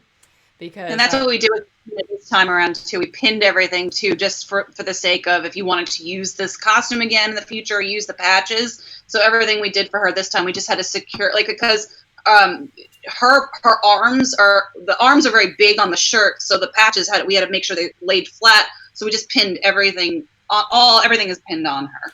Did you pin the shirt? Because she's so small, and I bought yeah, she was really tiny. I don't know whose belt we ended up using. We ended up using something to belt her because we had to make the pants were the problem. She was just really tiny, so we just kind of belted her in, and the shoes were great that you provided too because I gave her the height. We didn't have to worry about that, like doing anything with that. But she just had to be everything had to be brought in on her to make it just look tailored on her because cop uniforms need to be look clean too. You can't look sloppy. So we had to make sure that she wasn't too frumpy in her costume. Yeah. But I love her outfit. I loved it. I bought extra small everything and it was too big. Just to put it into perspective. That was so small. I don't think anyone really knew that. She was so tiny. Yeah, she's 5 feet tall. And then I had 2 sets of shoes for her. I had the flats, which she wore most of the time, but I also did on some scenes had these pumps that were like these nice patent leather pumps. They went really well with the uniform. They were like 3 inches, I think, big, like pretty big height, and so that helped bring her up more to the height of the guys a lot of the time. But it's you can really see the difference in size between like her and the rest of the cast when she hugs Gavin, because he just swallows her, and then you see like the reunion scene, and he's dwarfed by Maximilien. so it's just like, Chris looks really small next to Maximilien, but next to her, he looks huge. It was really funny, and I think that was something we were mindful of too. Like, 'cause she was so small, but like, this costume really did engulf her, despite the fact that you bought an extra small. So we just made do. We just did a lot of trimming and just sucking in, and it worked out in the end. And you did a really good job. And like you said, it would have been very hard to get matching pants and tops at a thrift store just because like they were worn at different times. So this was great. The material was really thick too. It was really good. So this, I'm not actually sure what shirt this is. I think this might have been the turtleneck from Detroit Awakening. It is a turtleneck. Yeah, it had short sleeves, I think, the shirt. It wasn't a full long, it just had that cowl neck, almost like it was like a turtleneck kind of thing, yeah. Yeah, I bought so many, there were quite a few shirts for, Nines that didn't end up getting used.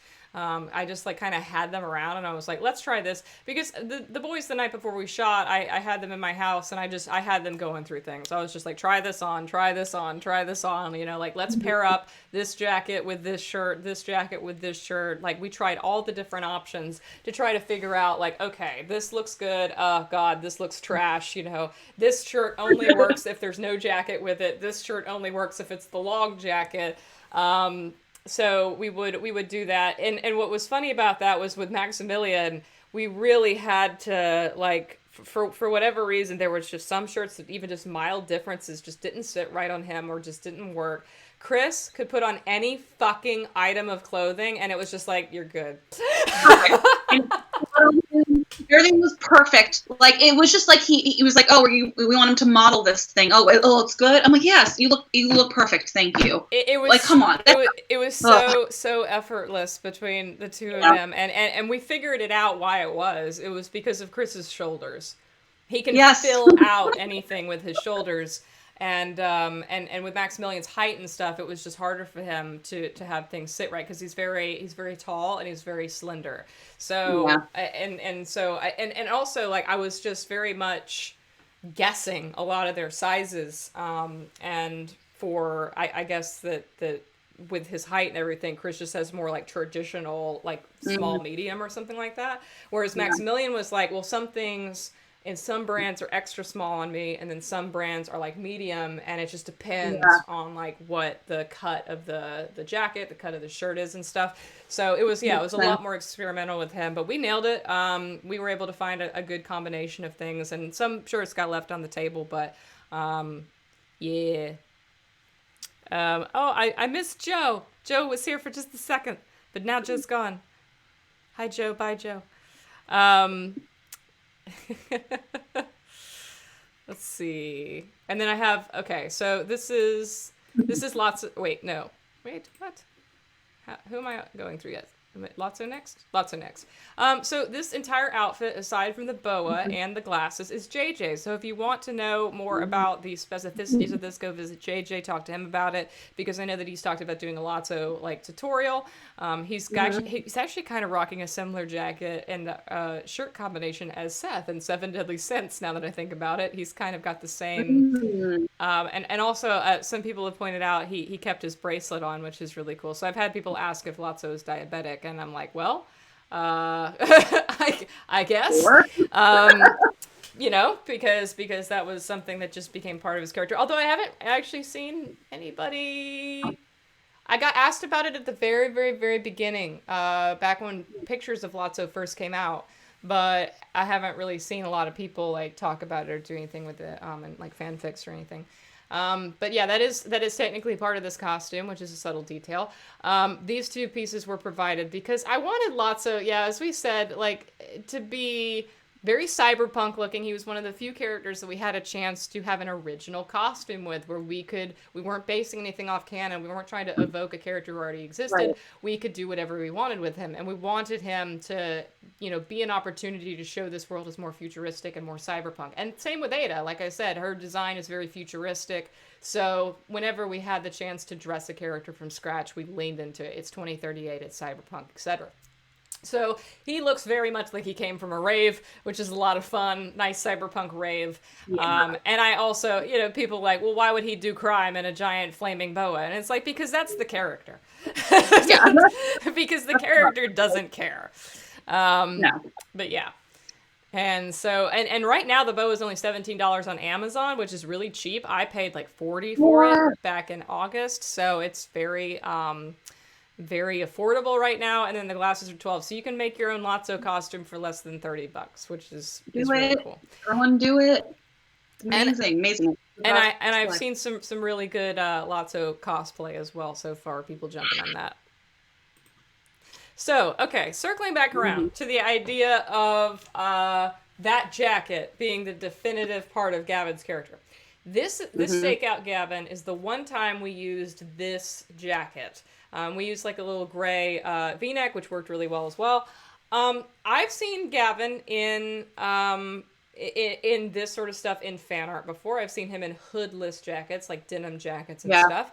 And so it's like, a lot of my reference materials too had that. When I was looking in for like him, a lot of it showed in very similar outfits to what you're showing in this slide. That's what I would see a lot of his costuming outside of when I did my research, though. Yeah, and I would also say that this is kind of supposed to be an undercover mission in some sort of degree, so he's not looking quite like how he normally would. But this scene kind of frustrates me a little bit because I kind of regret having used this jacket, because Chris is a person who is very, very chameleonish. He very much can look like completely different people, depending upon how he is dressed, how he is made up, how much stubble he has. Like day 1 to day 2 stubble, he can look like two completely different people. Yeah. And just the combination of things, and particularly like this choice of fucking jacket on my part, I feel like this is the scene where he looks the least like Gavin, and it bothers me. So I would, if I could go back and do it differently, I would not have, I might have changed the jacket just to, to give him options, just to give him like, maybe he wouldn't wear the same exact jacket every day, but if I had gone, if I could go back and change this, I would have picked a hooded jacket, because I think a hooded jacket. Yeah. I was thinking like even like a hoodie, like a zip, something like that would just emulate that same hood, because he always has the hood with the jacket. Oh, that's interesting.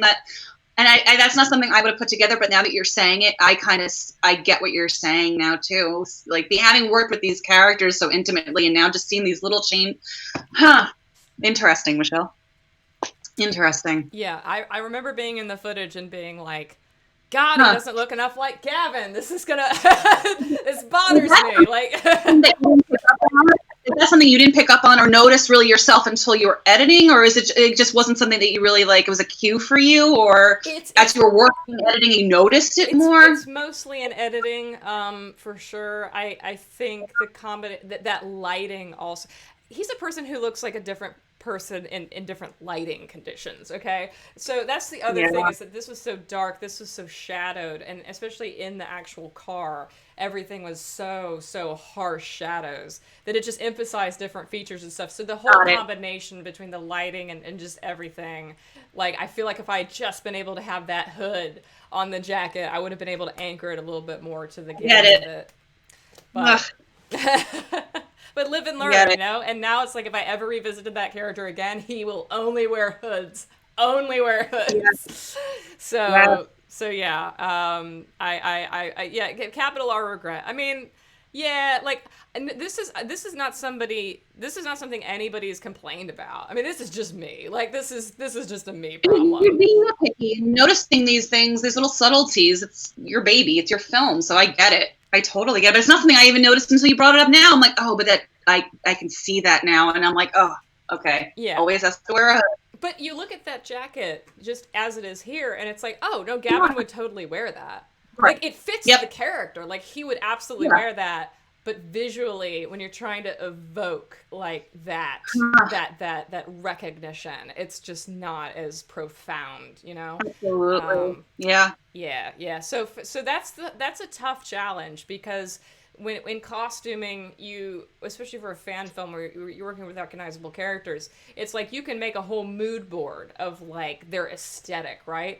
And it works. But then you actually put them in the costume and with the lighting and you know, the performance and everything, and then it's just like, oh, it doesn't work. Like, it's like, yes, this is like an AU version of that character, or this is like a weekend version of this character, but this character in that context and that scene, and trying to trigger that recognition, and it doesn't come. That's when it's just like, I get really nitpicky and become harsh. And Novalin says, I think if the film opened with Gavin wearing that jacket, it might have been odd, but in this scene it was fine. Yeah, I mean, that's definitely fair. That, like, this is later in the film, so you've kind of gotten to know this scene was right actually after a scene where he very much looks canon at the DPD.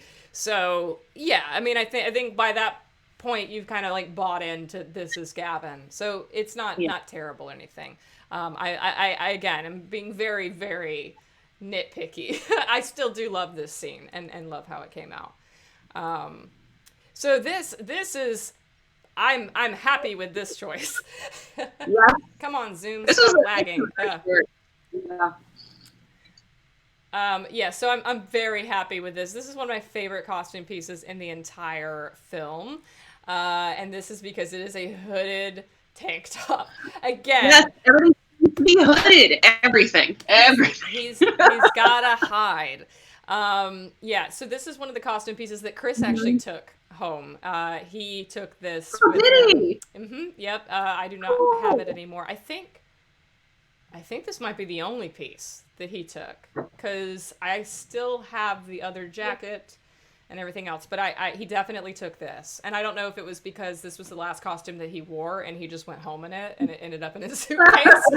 But yeah, so he is in possession of this, which is fun. I saw this and I was like, oh, this is an example of, this is something Gavin absolutely would wear in an aesthetic mood board, but it worked with the context, because he's in his home, it's the evening, he's not gonna be in his jacket and his hood and his V-necks and everything. That's not gonna be contextually the character. So we see him in an unusual setting that we've never seen Gavin in, you know, this relaxed setting. This I get away with more than having him out, you know, fighting crime in a denim jacket without a hood or whatever. So I'm really happy with how this worked. Additionally, we've got Nines, who is dressed down as well in this scene, but still wearing his typical all black ensemble. I want to point out this disparity here. In one scene he's wearing jeans, and then the next he's wearing the shorts and the knee socks. So some people have asked, like, what does Gavin throw him at the end of the scene, at the end of basically, like, you know, when he throws him something going into the bedroom. A lot of people haven't known what that was. Well, it's these shorts. because he's just like, all right, I'm gonna have some hospitality. I'm gonna throw you these shorts, change into something more comfortable if you want, whatever. And so a lot of people haven't noticed that there was a difference between these two costumes, but that is the difference. You can see his knees in one, and you can't see his knees in the other, and that's pretty much it. These knee socks were expensive. They were $8, which is absurd. And then the shorts were $15, which is also kind of absurd if you think about it. Maximilien did not own gym shorts. So actually he did, but they said like Lululemon in big letters on them. Of course his would say Lululemon in big letters. I think it was Lululemon. It was just like big letters all down the leg at Lululemon. And I was like, that ain't gonna work. So I had to buy the short, the black shorts that were plain. Because the funny thing is not only would having Nines stand up in Lululemon shorts be hysterical, but the idea that Gavin owns those shorts and threw them at him is even funnier. Yep. But I love their costumes from this scene because I think it makes them really human, like in a way, because you're just showing them relaxing. So I really enjoyed how you costumed the two guys for these scenes, because it just showed them. We always see them all dressed up doing their day to day. So seeing them relax, and how you did one approach to this way was really cool to see that translate. So I really like this route for both of them. Oh my God. Nova Lynn says that Lululemon, new DE Art Fest prompt. There it is. That's your AU. So I love this shirt. I think this is probably Maximilien's favorite costume piece that he wore. Yeah. This is what is called Mandarin collar shirt. If you're looking for this on Amazon, $27 currently. Pants, I think, again, provided by him. So this is the second Zen Nines outfit. The first one we know had the buttons and stuff. And then, of course, Zen Gavin tampers with them and undoes his collar and stuff, and they flirt. So in the next scene that we see, Nines in the Zen Garden, he now has a buttonless, uncollared shirt. And the first thing Gavin says is, new threads, huh? I dig it. And he's like, less buttons for you to tamper with, but I'm sure you'll still find ways to distract me. So Nines has changed his costume so Zen Gavin will stop fucking with him and messing around with his costume piece, which is a lot of fun. But this is a really cool shirt because I don't think there's anything that he wears in the film that makes him look more like Nines. This really emphasizes that character. And he said he felt more like Nines this day than he did any other day. And on top of this, he's also got the cut-off sleeves, still showing the wrists again. So you always see Nines' wrists in the Zen Garden. It just makes him look a little bit more like he's got his own sense of personal style, which I like. Were there shoulder pads in this scene too? I think after that we did. I think eventually we put them in. So we had a bunch of shoulder pads of various height. We had a few to stack. Once we put the shirt on him, I think at this moment we didn't, but we ended up putting them later on just to make sure also the shirt stayed in place because he didn't have the shoulder pads, things would kind of move around. You can kind of see it falls off his neck a little bit. We just kind of want to make him some stability. Oh, so we did put them in. I remember something else you had to do when he wore this shirt in the morning because he wore this with Ada as well. I think you had to shave his chest. I did. I had to shave pretty much from the Adam's apple down to like here because we didn't realize how open the shirt was going to be, like V-neck almost, and we didn't have to really adjust anything. So that was quick shave, and then I had to just put foundation because it got really red because we haven't shaved that part of him at all this whole time. But it worked really well. But yeah, because of the low cutness, we had to shave his chest hair, which didn't anticipate. But it was fine. We made it work. It was like day 5 by this point, so That's what I do. If I can shave people, that's fine. I don't care. It's all good. All right, so let's go back to talking a little bit about iconography. I said that I wanted to open the film on a version of Gavin that looked like the Gavin that you guys knew. Yeah. This sequence, so the second half of the film all takes place on the same night. And for the most part, aside from Nines, who still manages 5 costume changes in that 8-hour period of time, literally, most everybody, from the bar onward to the end of the film is in the same costume the entire film. So with Gavin, this was an opportunity for me to be like, I'm going to put him in his canon outfit. Because that means that for half of the movie, Gavin has a reason to be in his canon outfit. So when I cut trailers and when I do promotional material and everything and I'm selling the movie, you get a lot of recognizable Gavin in the film. Because just imagine if I had picked that terrible unhooded jacket for this scene and then I was stuck with it for half the fucking film. I would have been distraught. You would have been so mad. That was the case. So gratefully it was not. Gratefully. So I did choose this, and just side by side like that, it really is just doppelgangers. Oh, so good. Well, and also, I mean, I want to call out the hair again, because, yeah, he was a little floofy, it was humid, but the shape and the contour of his hair is Gavin, and even Gavin has that little kind of loose curl there that really works. Yeah. And that's why we didn't really care if it fell out from time to time, because that just makes him a little bit less rigid. To having that little kind of flop of curl come down, it humanizes him a little bit. So that's why, it's just as long as we keep all that shape, keep it canon, that was our main goal. And I think especially in this, it looks really good. It looks so good. Now, the only thing that is a little different from the canon costume is that you can tell that in the canon, this is a long sleeve black shirt that he is wearing. This is short sleeve for a couple reasons. Number one, it was 80 degrees. So sweat everything immediately. It just made it a little bit easier on the actors to go with short sleeves under the jackets instead of long sleeves. And the other thing is, I think that the short sleeves, it just really worked later on when he's in the hospital and when he's in, the DPD, when he's, reunites with Nines and stuff. It just makes him look way more stripped back and way more vulnerable to be in those short sleeves than if he had like a long sleeve shirt on. So that was kind of the motivation there.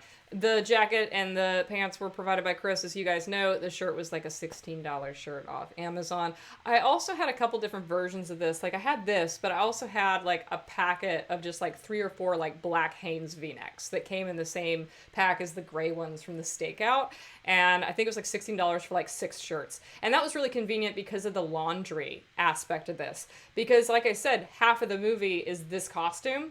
So I think like 3 or 4 days, sometimes in a row, he had to put this costume back on, and like daily. So, and we didn't have time to like run laundry like every other day. I think we did 1 load of laundry like halfway through the shoot, and that was it. So to avoid him like, putting his own filth back on every day, it was kind of nice to have like a couple different versions of the identical shirt. So it's like he could put on a clean one like every day.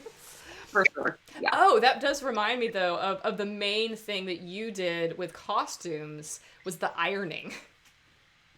Ooh, the ironing, yeah, because we had to make sure everything in the beginning of the day was prepped. Essentially, like the night before, we planned to make sure like our shirts were allocated, but ironing, everyone had, especially Ada's costuming and with Jillian and Maximilien. Those are the two that like had a lot. God. Yeah, the materials were great, but like because she sat for a scene and then got up the whole back. We just have to do a lot of ironing, so we had a lot of steaming with the iron we had to do. I've steamed this on Jillian before, like we just had to, but that was how we had to prep everything, especially her garments, because they just wrinkled easily. And we didn't want her to look unprofessional too. That was the other part of her character, is to be clean and just, very tailored. Yeah, and it's just one of those things that makes a movie look unprofessional when you have clothing. I noticed those things. Like if I'm watching stuff and I notice those things, I'm like, oh, it's just they were rushed. They didn't have it was just, you can kind of tell the cast, like you can tell what was going on behind the scenes. They were rushed. Tags sticking out the back of the that's another thing. I have a friend, Manny, that drives him crazy when he sees like somebody's tag sticking out the back of their costume. It's little details like that having a great makeup and costume person like yourself, or a great first AD like Brittany, they catch that stuff. Yeah. And Brittany was really good like that. She was really like little details of things Brittany was really attuned to, and she was really good. Like a lot of times, especially with like the girls with their hair and stuff like that too, if one was tucked, like she was really good at the little nuances, and those are important. So this is this is actually not the picture of what we got. This was an inspiration picture when I was thinking about how to dress Tina. I wanted Tina to have something that was more feminine and more fun, but also had a little bit of color, because so many people in this movie don't get to wear any. It's just black and white, black and white. And I thought red. This will be a really good color on Tina, especially like a dark maroon. It's not flashy. It kind of matches the red aesthetics of the bar, and I'm really happy with how this turned out. You got to be so careful with color and costumes, especially when you have a cinematographer like Brett who likes throwing color all over the place, because you don't want it to clash. Or compete. It very well could compete too, and then you're focusing more on the atmosphere over your actors. You don't want that either. Yeah, so this is from H&M, both the turtleneck shirt and the flannel. I couldn't find prices and stuff or links because I didn't have time to go hunt it down on H&M, or I don't know if they even sell it anymore. This was bought in person. I went physically to H&M and I bought these pieces. So I don't know what the online store looks like for these. But I think the shirt was like $10, and then like the jacket was like 20 or something. So it was pretty cheap. I think I even might have gotten that turtleneck like on sale. So this jacket, if you guys were here with me in the fandom back in August when I was first going through pre-production and stuff for Detroit Evolution, some of you might have seen me yell about the fact that long white peacoats for men do not exist. You cannot buy them. It's so bizarre. I searched everywhere. I scoured the internet. I was even like, I'll buy something off China and wait, from China and wait 9 weeks. I don't care. I was like, I'll buy something off eBay. Like, I was very much like, I will, if I can find it anywhere, I will buy it. And I couldn't. Like, it just didn't exist. I was finding tan peacoats and trench coats. I was finding black, gray, tweed, flannel, but white, it just didn't exist. The best was like an off-white or like a beige, and I'm like, no, Nines does not wear off-white. Nines does not wear beige. Nines wears pristine crystal, almost see-through it white. So I had a real struggle with this, and what ended up happening was I bought, I hate this, on Poshmark, I found a white male peacoat that was pure white from Express, which is a brand that Maximilien specifically told me my size in Express is this. It was extra small. There's a slim cut, a lot of things. It was extra small, which was... Austin's getting ahead of me in the chat and spoiling the end of this story. Stop that. So I went and I bought this Express jacket off Poshmark. Poshmark is where people, it's like eBay, but people are pretentious and it's like, oh, I paid $120 for this shirt like 3 years ago, so I'm going to sell it to you for $112. And so I ended up spending $90 on Poshmark to get this Express white male peacoat that was extra small. Get there, Maximilien tries it on the night before, looks like garbage. Does not work at all. We think maybe, I might have a picture of it somewhere. I'll try to dig it up on my phone of him wearing it. But I remember just being like, this is not going to work. So then we went into the closet, and we had this. We had, me and Austin, we had this jacket in our closet the entire time. This belonged to Austin's Japanese aunt, who's named Chico, I think, before she passed away, and we inherited a lot of her stuff when she passed away. And she was like 5 feet tall. She was very, very, it never even, and a woman, and it never even crossed my mind that Maximilien could ever fit into any of her clothes. But this was just something that was sitting in the back of my closet. And so we pull it out and we're like, just try this on and just see how it looks. It's, it's going to be too small for it. And indeed, the sleeves go to his elbows. But we were kind of like, it kind of works. We're like, it's kind of a look. It's kind of a look. It worked better than that shitty ass $90 Express coat that I bought that made him look like Cinderella. So we went with it, and I only used it a couple times because I was like, there are things about it that are goofy, on screen. But I think that for the scene outside the car where, it's outside, you kind of have like, he's going to ditch it when he goes to fight Ada. It's just this one scene. Mm-hmm. It works. It works really well with lighting and stuff. It makes him look a little bit Yeah. more refined than like the motorcycle jacket would have. And then later on when they're at Jericho and you mostly see it from the back, you mostly see, and he has his arms crossed, so you kind of can't see that the sleeves are cut. Then it really, really works, and it frames his shoulders and stuff really nicely. I think he may have taken this jacket as well. I don't know if he's ever actually worn it since. But this is one where it's like, there's issues with this jacket, but I think that I'm okay with having used it sparingly. I'm glad I didn't overuse it. I'm glad I mostly leaned into the motorcycle jacket. But the fact that this appears a couple times just to break up that, continuity, to break up that idea of him only wearing the kind of like motorcycle jacket, I liked this. So, that was pretty cool. But Lord have mercy, I would love to find an actual male white. That's gonna be your life mission, is to find a white male trench coat, whatever. Just it's gonna be hard. I mean, you had this hard time. That's your life mission now. Life goal. Yeah. Well, and maybe it was because I was trying to find one in August. I mean, I don't know, because that might have been, maybe if I tried to search in like, December or January, there would be more for sale. It would be more in season. I don't know. Back to Ada. This is the actual listing outfit on Amazon for this cloak.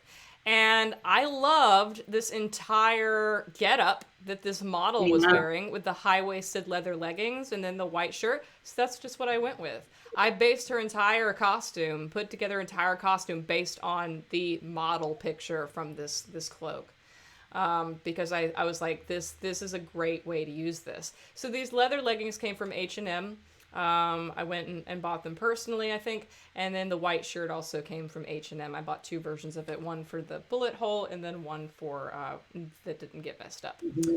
And again, this is just that cut sleeve look, that kind of Princess Leia look, futuristic look. Really, really love that. And also, like, she wears this, kind of covering up herself. But then, in the end, she ditches it. It's like, I'm revealed. And what's funny is they did this in Westworld Season 3 with a character. She wears these, these cut sleeve, blazers the entire season until her identity is compromised. And then she ditches the blazer and is just in her regular t-shirt under it. It's really cool. And they did it 6 months after, like, I did it. So...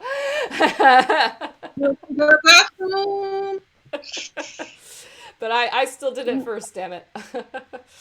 So this is all the slides I have. However, I still have some stuff that I didn't get the chance to make slides of. I'm going to just show you guys some of the Amazon listings of some stuff. Let me stop share and then go back to share this. Let's see this. Okay, so this is like one of the tank top thing, or like turtlenecks. This, I don't know if I bought this or not. For a while there, I was considering doing like more Henleys for Gavin.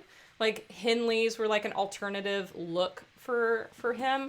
Although actually it might not have been that. It might have been one of these other like colors. But the art Gavin likes. Like, I could see why you would go down this road, because it would suit him as a character. I get it. He does actually wear a shirt like this at some point. And the thing is, I think I was looking at this back when I was still like collecting ideas for what Gavin could be wearing. And then I sent Chris like a list at like pictures, and I was like, do you have anything that's like this already? Chris actually has a lot of Gavin's style. He has very similar style to Gavin in real life. He has a lot of V-necks, he has a lot of Henleys. So we compromised, and he brought some with him. And the scene that I'm thinking of where he actually he wore something that he already owned. I have a screenshot here. Waiting for my pictures to get in order. We haven't talked about the red zipper shirt yet, Fluffy Candy Monster. I think I have. I have a slide of it. I'll probably get to it. Let me see where this other still is. Go in order, go in order. Here we go. I'm gonna have to like switch my screen share for this too again. Well, I can show it to these guys anyway. So it's this this green Henley that he wears when watching Lotso through the glass. That was just one of Chris's own shirts. And that was such a brief scene. Like, the reason he's in a different scene is to, like, show the passage of time and to show that, like, this is a different day. Before was a different day. Later on at night, that's a different day. Back when he, like, is sleeping on the desk and, like, the jacket's draped over him, like, that's a different day because he's wearing different clothes. So this is just, like, one of those situations where, like, we just pulled out of Chris's suitcase and was just like, okay, just throw this one on and we'll do this one shot and then we'll go on to something else. But olive and, like, green, I think that those are really good Gavin colors because they bring out his eyes really well. And his skin tone too, like, especially with Chris as a character, his skin tone has a little bit of an olive look to it, so those colors complement him as a character really well too. For sure. Let me see if there's any other. Okay, so we can talk a little bit about the red shirt. So this is the red shirt, the notorious red zipper shirt from Jericho, where you don't actually ever see the zippers in the film. They're all covered by the jacket. This is the one circumstance. I said earlier that Chris was the type of person who I would. So yeah, this is that shirt. this is what that shirt actually looks like. It's got zippers. But yeah, Chris was the one person who every wardrobe piece he tried on, it was like, you look perfect, no criticism. This is the one shirt that was not true for. This was the one shirt, it just didn't sit right. It was like too big on him, I think. I think it was just too baggy. It has those weird zippers that he complained about. It's cursed. And also, just like, the fact that it's not V-neck, it didn't look like Gavin. Like, it wasn't very Gavin. Again, this is another example of, like, something that you see on Amazon, you're like, oh yeah, like, Gavin Reed would wear that, maybe. Or, like, that looks, at a rave. Like, 25-year-old Gavin Reed would wear that at a party. But, yeah, like Gavin would wear that, but then, like, he puts it on, and even with the jacket, like, even with the hoodie on, it's still not quite right. Like, it's still not, it's still not quite like Gavin. Like, and I'm glad that this scene is so brief, and that's why this shirt was put in that scene, was because I was like, I can throw the jacket over it, so I can still get most of Gavin. And this scene is a minute and a half, and then I don't have to ever see it again. And then we can move on to, like, more canon shit. Because, like, you know, I did buy these costumes, and I did kind of buy them with the mindset of, like, okay, I have just enough costumes to, like, cover all of the movie. And so I didn't really have another shirt I could put here. So it was just like, we'll just throw it in that scene. We'll throw in a short scene, and we'll live with it. So that was the zipper shirt. Then we've got, I'll get to this stuff in a sec, because this is... But this is the Zen Gavin shirt. This is a gray V-neck, $16 on here on Amazon. Gray is a color that was picked specifically for Zen Gavin because it's halfway between the dark colors that he normally wears and the white of Zen Gavin. Or I shouldn't say Zen Gavin, Rooftop Gavin. That's what I mean. This is on the rooftop. This is the last scene. So not Zen Gavin, halfway between Zen Gavin and real Gavin. So to show that he's getting closer to being that ideal, but he isn't there and probably will never be. This is more relaxed. This is more visually reminiscent of the Gavin that not as Nines sees him and as Nines loves him. So yeah, this is a gray V-neck. This is Dr. Maria's lab coat. So I originally had a CyberLife iron-on sparkly, like, emblem that I was going to iron on to this costume and actually give her a CyberLife logo on this. I don't know. I think I just ran out of time or lost it. Like it just didn't happen. But that was I would try to put it on if I saw that too. It originally was, the idea, but it didn't get there, and it's whatever. And then more stuff for more latex stuff. So this shirt was one that got left on the table because I think Maximilien put it on, and number one is very hot, very, very thick, very, very bulky. He put it on, and it just didn't sit right. It was very bulky. The cut was weird.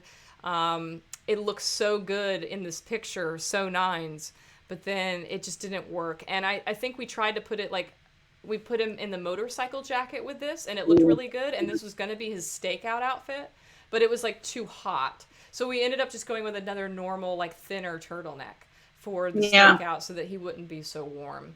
But and then I don't think this costume ever actually got used in the film. I don't know whatever happened to it because it just didn't work. So we got a couple of these. We have the short version of this, and then somewhere we have the long version. Here we go. We got the long version too.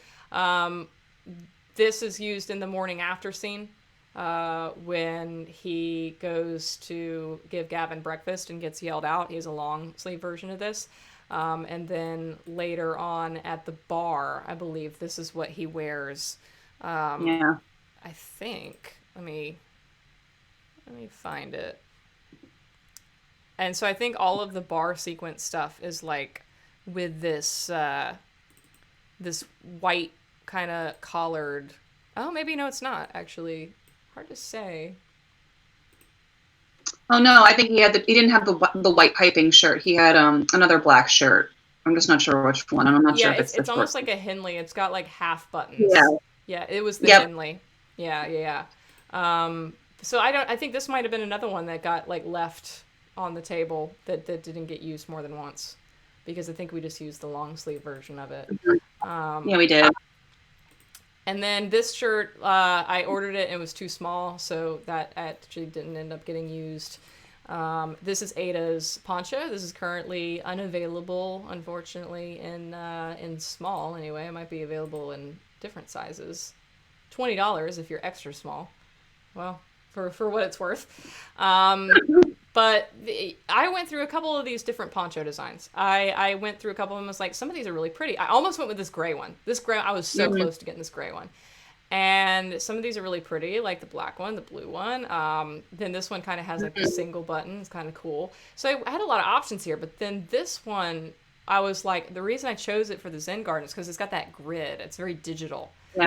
And so it was very reminiscent of a digital version of Ada, which I was really inspired by. So really liked that. And then she ended up wearing under it, she wore a shirt that is kind of odd. I have a picture of her in this costume without the poncho, so you can just see the shirt as it is. But it's a tank top on one side, and then it's long sleeved on the other. Mm-hmm. And it has kind of an asymmetrical thing going on in the front. So her one of her arms, her right arm is sleeved and her left arm is not sleeved, which is really great for you because that means she didn't have to do her tattoo that day.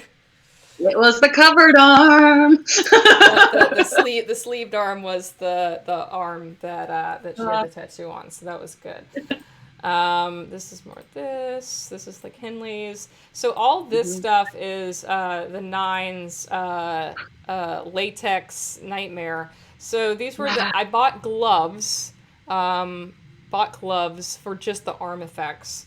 And then this Vivishine, what you do is you buy the latex gloves and then you take the Vivishine and you put it in water.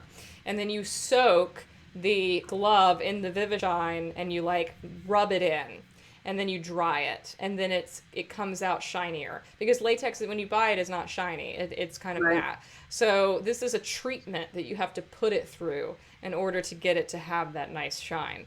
Now, luckily, the big latex suit that I bought from Libidex, which was $350 because it was all custom and stuff. And they texted me and they were like, "Are you sure you don't want it to have a crotch slot?" And I'm like, "I'm sure." They're like, are you sure you don't want it to have like a bum zip? And I'm like, I'm sure.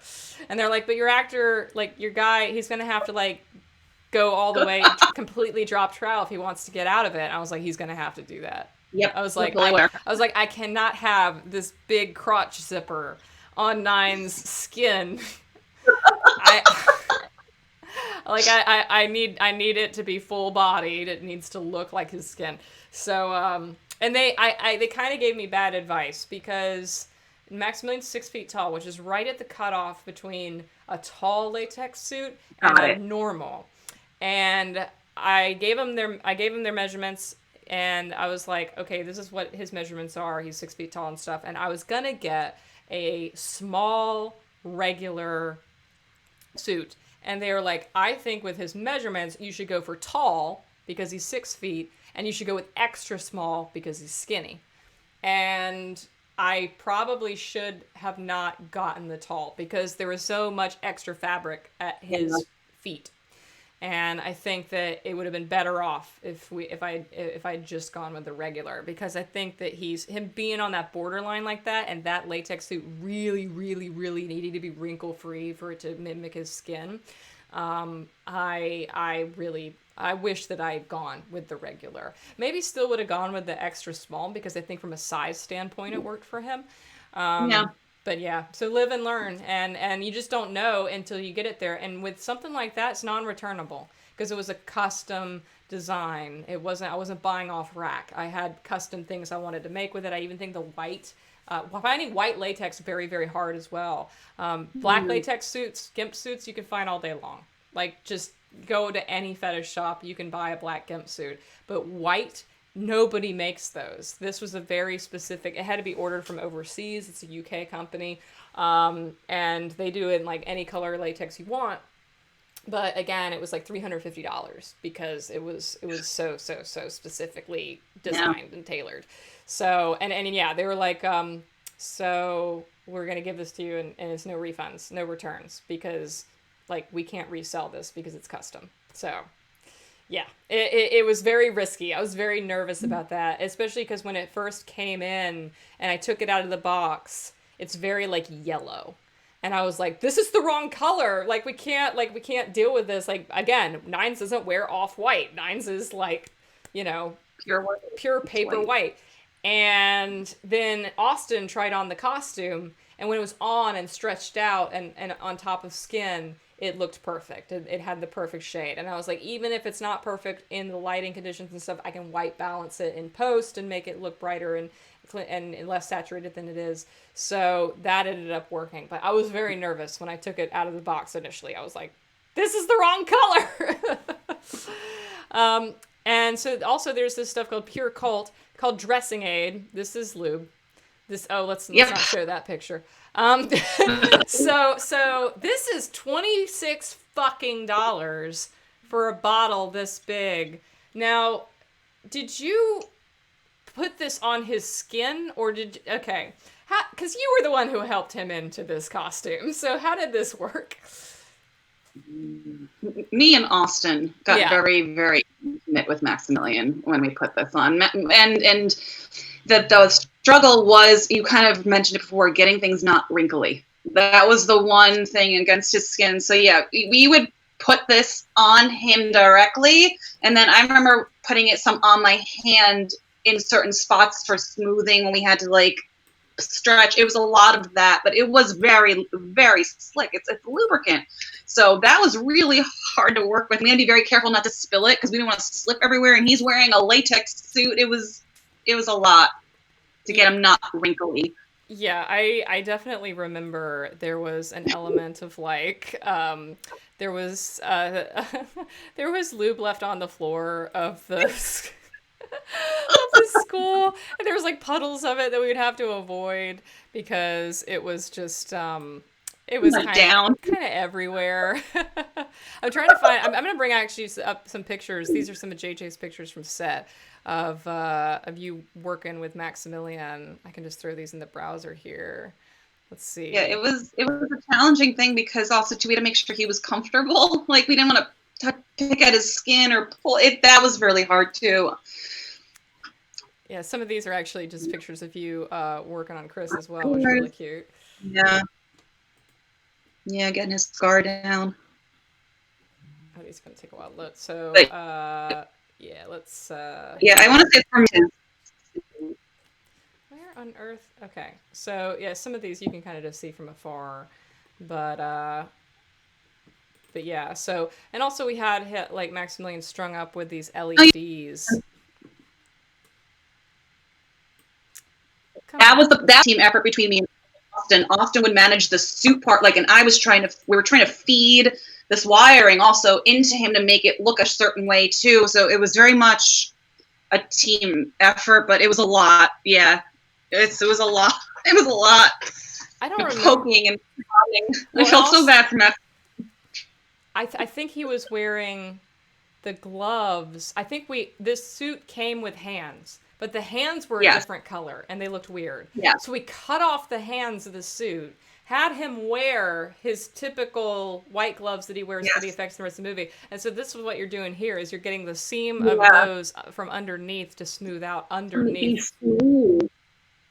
And it was very challenging, especially because we had to get under the latex on latex sticks to each other. So that's where that lubricant had to come in to make everything smooth, because otherwise it would just stick and pull. And God forbid we ripped anything. Like that was another big, I don't know. It was a lot, as you can see, like a lot of lube and pulling. And it was, he was a trooper. He was a trooper with this. But our fear was like, what if and when he has to go to the bathroom? This is it. But yeah, that was us trying to get the wrinkles out of the gloving going up. Yeah, so that's right. He put on this. He would put on the glove and then pull it all the way up, and then would. Then we put the suit. I love how Austin just looks so amused here. And then we had to string him up with all these lights. And then, so this was back before it got bad, because he could put the pants on and just kind of let it sit, and it wasn't that difficult. But then when he had to pull up that and then get into the arms, it was just something else. It was very difficult. It was just latex is very difficult to work with, because also on his skin it was like tacky. There was a lot to consider. So, but that suit looked so good. It really did. It just took some time. I think that's everything from this folder, yeah. And then this was the LEDs that we bought. This little battery pack, which sprinkles off into all these different pipe LEDs, which I wish had worked out. Did you like how that came out, Michelle, using these things? I was going to ask you how you felt this all kind of worked for you, translation-wise. I like that you can kind of see the bones of it, but the lighting didn't kind of come through, so that's a little bit of a bummer, but it's it is what it is. Let's see if there's any other costume pieces I want to talk about, because I'm going through my screenshots here. The only other thing that's kind of worth mentioning is, let me see if I can bring up a picture of him. Michael Smallwood. So Michael Smallwood, just to point out, you haven't talked about him and his costumes at all yet. Mm-hmm. Michael was completely from the closet. Everything, I did not buy a single piece of costuming for Michael. Everything that he wore in the film was out of his own closet. I went over to his house about a week before we shot, and we just went through his whole wardrobe and was just like, okay, pair this. Because he was a detective, Chris Miller, we went with the direction of when he's on the clock, he has like a kind of a professional look. He's got button-down shirts, he's got slacks, he's got khakis, that kind of deal. Because he did just get his promotion, he's trying to dress for the job he wants. He's not like Gavin yet, where he can just wear, a t-shirt and a hoodie to work as a detective and feel comfortable with that. He's going out of his way to look professional and to look the part of a detective. So he's got a lot of button-down shirts and stuff. Except this scene where he is off the clock and he has his Foo Fighters shirt and he's got his leather jacket. And I just thought that both of those things add character to Chris. Add character to Chris Miller that isn't already there in the film, that you don't see come out through dialogue and stuff. It shows that he's got like an interesting music taste. It shows that he's got an interesting sense of style. Maybe he was on the football team in high school or something, and this is like a jacket that he's held on to, you know, from his past. Maybe he has a lot of nostalgia, you know, for his past or something, you know, college, high school, whatever. So yeah, those little things add character, and I wanted to use that as an opportunity to show these guys off the clock and show what they would dress like if, you know, they were not under the conditions that we see them in for most of the film. And I do think that this was really, really a cute choice for Miller. And also just like, he just looks really good in this outfit. Yeah, he does. For sure. And in a similar vein to that, I also have a pic of Valerie. And Valerie was another one where Tiari just came to set with a bunch of clothes on set. We just picked some stuff out for her. And we decided that because Tiare has a law background and a lot of her like professional clothes that she brought were very like lawyer-esque, because that's what she comes from, I was like, okay, yeah, just like look like you just, you know, got off a 7 p.m. shift from work, and you know you're the one that's showing up to this bar in your work clothes. You have not had time to go home and change in your locker at work, you know, before going out to the bar. Like, you literally walked right out the office and came straight here. And so she looks like she's in like a pencil skirt and like leggings, and then like high heels, and then this kind of like white dress shirt. Which is a reflection of having just come from the office. Was there anything in particular that you did with her makeup in reflection of that? I wanted to keep her clean too, like you said, keep the hair off the face, but I also wanted her to complement Tina's character, because, you know, they're together, so I didn't want her to also be taking away. So I gave her makeup is a little bit darker, and it also just makes her look like, you know, for a lawyer, she just has to look a little bit nicer. So I prettied her up a little bit with her makeup and just made her look a little bit more refined, but a little bit more fun, because she is coming out at, you know, a night out after work. So, but I want her and Tina to complement each other in those scenes, because they be right next to each other too. And I think their costuming is really nice next to each other as well. Let's see what else we got. I think that might be everything. Chat, if you have any questions about costume and makeup, go ahead and throw that in, and we might try to get to that as I try to wrap up my final comments on anything unsolicited that I might have in mind here. But I think I've talked pretty much about everything, except maybe this scene, the rooftop, because I did talk a little bit about Gavin, you know, wearing the gray shirt and stuff, and that's a reflection of how he is, you know, evolved, you know, and lightened up a little, and brought that light into his life. But Nines is also wearing his Zen outfit, his Zen shirt from the very beginning of the film. His sleeves are not rolled up though. They originally were, but it didn't work with the glove effect. We found that the interface and glove effect worked much, much easier when he had his sleeves all the way covering most of the glove, and it made it less wrinkly. So the first couple of takes of this, he had his arms rolled up just like he was in the Zen Garden, but then it just didn't work with the visual effects. So we ended up going with this, but it's the same shirt. Jan9 asks, what is your favorite part of costuming and makeup? I think for me, it is the opportunity to be able to bring to life characters that you might be familiar with in live action, and finding out what makes them tick. But what about you, Kristin? Same. I want to preserve that character quality when they're on film, but because these actors don't necessarily look like they're canon, you want to preserve some of their qualities of their act, like how they look as, you know, themselves, but you also bring in that, you know, that character quality. So I think there's that fine line for me of that balance, because I do want Maximilien to look like Maximilien, but I also want him to look like Nines. So like that was like always the fun part for me, is finding that balance between character and actor for the film. MS, did we cut the belt off the white leather jacket? I don't think we cut it. I think we pinned it. Mm-hmm. We pinned it. Yeah, I think it's pinned in the back, which was... We try not to do things that like cause too much like destruction. So if we need to reuse a piece again as something else, like it's easier to maintain. Yeah, it is definitely not advisable to do too much in the way of cutting things or in gluing or anything like that. Even the patches, as we said, on Tina's outfit are pinned on instead of ironed on. Yep. Ciotti monkey. That must be Aaron. Favorite character in Evolution. I mean, I'm a Gavin stan through and through. I always have been. I'm just like, it's just my thing. And I think that from a costuming and stuff standpoint as well, he was definitely like effort and a lot of thought went into how he looks and stuff. But what about you? I really like working. I liked working on the pair of, like with Maximilien and Jillian. I think that to see now working on an android male and female for me was really fun, and to see them both, like I enjoyed working on both of them tremendously. And I really like, Nines' costuming. I thought that was really cool this time around to see all of his very much Maximilian personality in a lot of these things. So that was really fun for me. Is my two droids. I loved them.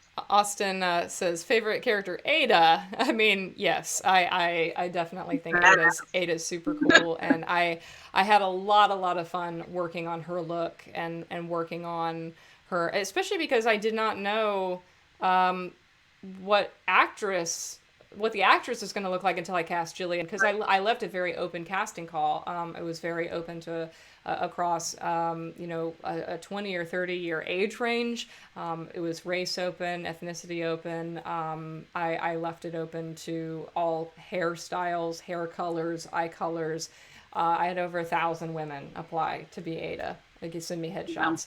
And there were a lot of different types of women I auditioned, and a lot of them were very talented, and it kind of came down for some of them just like location. Like some of them just lived in places that would be very hard to like fly from, or very expensive to fly from.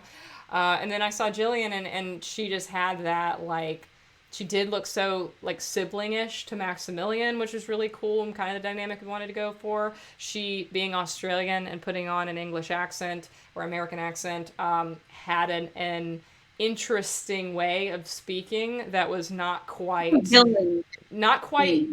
right for American, but like not enough to be like, oh, she's putting on an accent. It's like, it sounds a little bit not quite natural, but it is very like crisp and very androidish, which was really cool. And she just had a variety of factors, as well as, the opportunity to elevate a queer actress in a queer film was really important to me as well. So when she put that in her cover letter, that definitely was like something I took into consideration, because I wanted to give her the benefit of being introduced to an audience that would appreciate that. So all the factors with Jillian combined got her cast. And then when I was finally able to have a face to that character, I was like, okay, now we can think about what to put her in and stuff. And initially, I always kind of imagined that Ada would look a lot more like Brian Deckard. She would be more of like a sister to Connor. Brown hair, brown eyes, kind of olive toned skin. And so when I was thinking in terms of like putting her in these bright white Basic Instinct, Sharon Stone outfits, she was going to have that contrast of having that dark hair. And then I cast platinum blonde haired, blue eyed Jillian. And I wasn't sure it was going to work at first. I was like, oh, is she just going to be completely washed out? But it worked. And I think that like putting her in dark pants and stuff kind of helped offset that as well. Originally, there were some ideas for, like, there's in my bookmarks on Amazon, there's stuff that I considered buying but didn't. There was stuff that almost made the cut that didn't. And there's some like dresses. There's like some asymmetrical dresses. And that was another thing, is that Ada always wears pants, which was not always true in my vision of her. She sometimes wore dresses and original kind of concepts of her, but I just didn't. I ended up just ditching that. I just like, it didn't really fit with the character. I always wanted her to be in like a flowy kind of feminine shirt, but then always having pants to have that silhouette. Yeah. Well, this has been lovely. We've gone over time, but there's lots to talk about, and whatever, if it's interesting and people want to hear us talk, whatever. Thank you. A lot bigger this time around, so there were more people to talk about. So I enjoyed it very much. Thank you for inviting me over to chat with everybody. I loved it. Absolutely. And hi, Aaron, in the background. I miss you. He woke up not too long ago, so yeah, here it comes. He'll make his little appearance. Austin calling me out in the chat. Michelle hasn't seen Basic. Oh, there he is. It's the hair. It's the floof. You want floof, y'all? This boy. It's been no quarantine haircut. We're on month like 3 at this point of no. Floof and noodle arms. Return of noodle arms. That's a deep cut for the OGs. We're gonna have to link to Lion's noodle arm art from back in the day. We love it. We love that art so much. It's amazing. Oh, so good. So one day, y'all will get to know Aaron a little bit better, because our next film, On the Road Again, we're gonna bring him back to do lighting for that. So when we get to On the Road Again stuff, and when we get to Sense, where Sense comes out next month, and he did the lighting on that as well. So we'll probably do some cinematography and lighting of Sense stuff as well. So Aaron will come around for that, hopefully. All right. Yeah. Well, thanks everybody so much for joining us. Thank you, Kristin, for joining me for this and sharing your wisdom for all the lovely people in the chat. If you guys want to get more Detroit Evolution stuff, you can follow me here on Twitch. Be sure to follow so you get notified about the streams. You can find Kristin on Instagram at Ciotti Creative, where she does a lot of graphic design work, and also at Kristin Loves Lego. It brings me so much joy to see your Lego stuff. And now I'm being lit properly. Yeah, I love Legos, guys. You all need a hobby. Play with stuff. I like Legos, and now I'm being lit properly by my lighting husband towards the end of this stream. It had to happen. He can't help it. He asked me last night if I wanted to use his streaming setup. I'm like, there's like 10 lights going on. I can't figure all this out. No, there it is. There you go. I love how just like he sees a camera, he's like, I must grab a light. I love it. But yeah, guys, follow me on there. I would love to chat with you more. I'm actually going to do some more. I have a lot of photos from behind the scenes Detroit Evolution stuff, so I'm going to be posting that a lot more. So yeah, follow me along there, and you'll see some cool stuff. I'm very excited to see this myself, because I'm sure it's stuff I haven't seen yet. I had to wait until the movie came out. There was a lot of stuff that I couldn't show because of my privilege of behind the scenes things. So now that we're out in the open, I can show some more stuff, and I'm excited. And as for me, I will be back on Twitch on Monday at 2 p.m. Eastern with Octopunk Weekly Updates. So that's the next time that you can catch me here on the stream. We'll be talking a little bit about what's coming this month on Patreon in July and previewing that, as well as getting you guys prepped for DE Art Fest in July. Be working on them prompts. Don't hurt yourself and don't overstress yourself. But I'm excited to see what you guys start coming up with starting on Wednesday, July 1st, for all the daily prompts for that. As always, stay great, hydrate, have a happy time zone, and bye.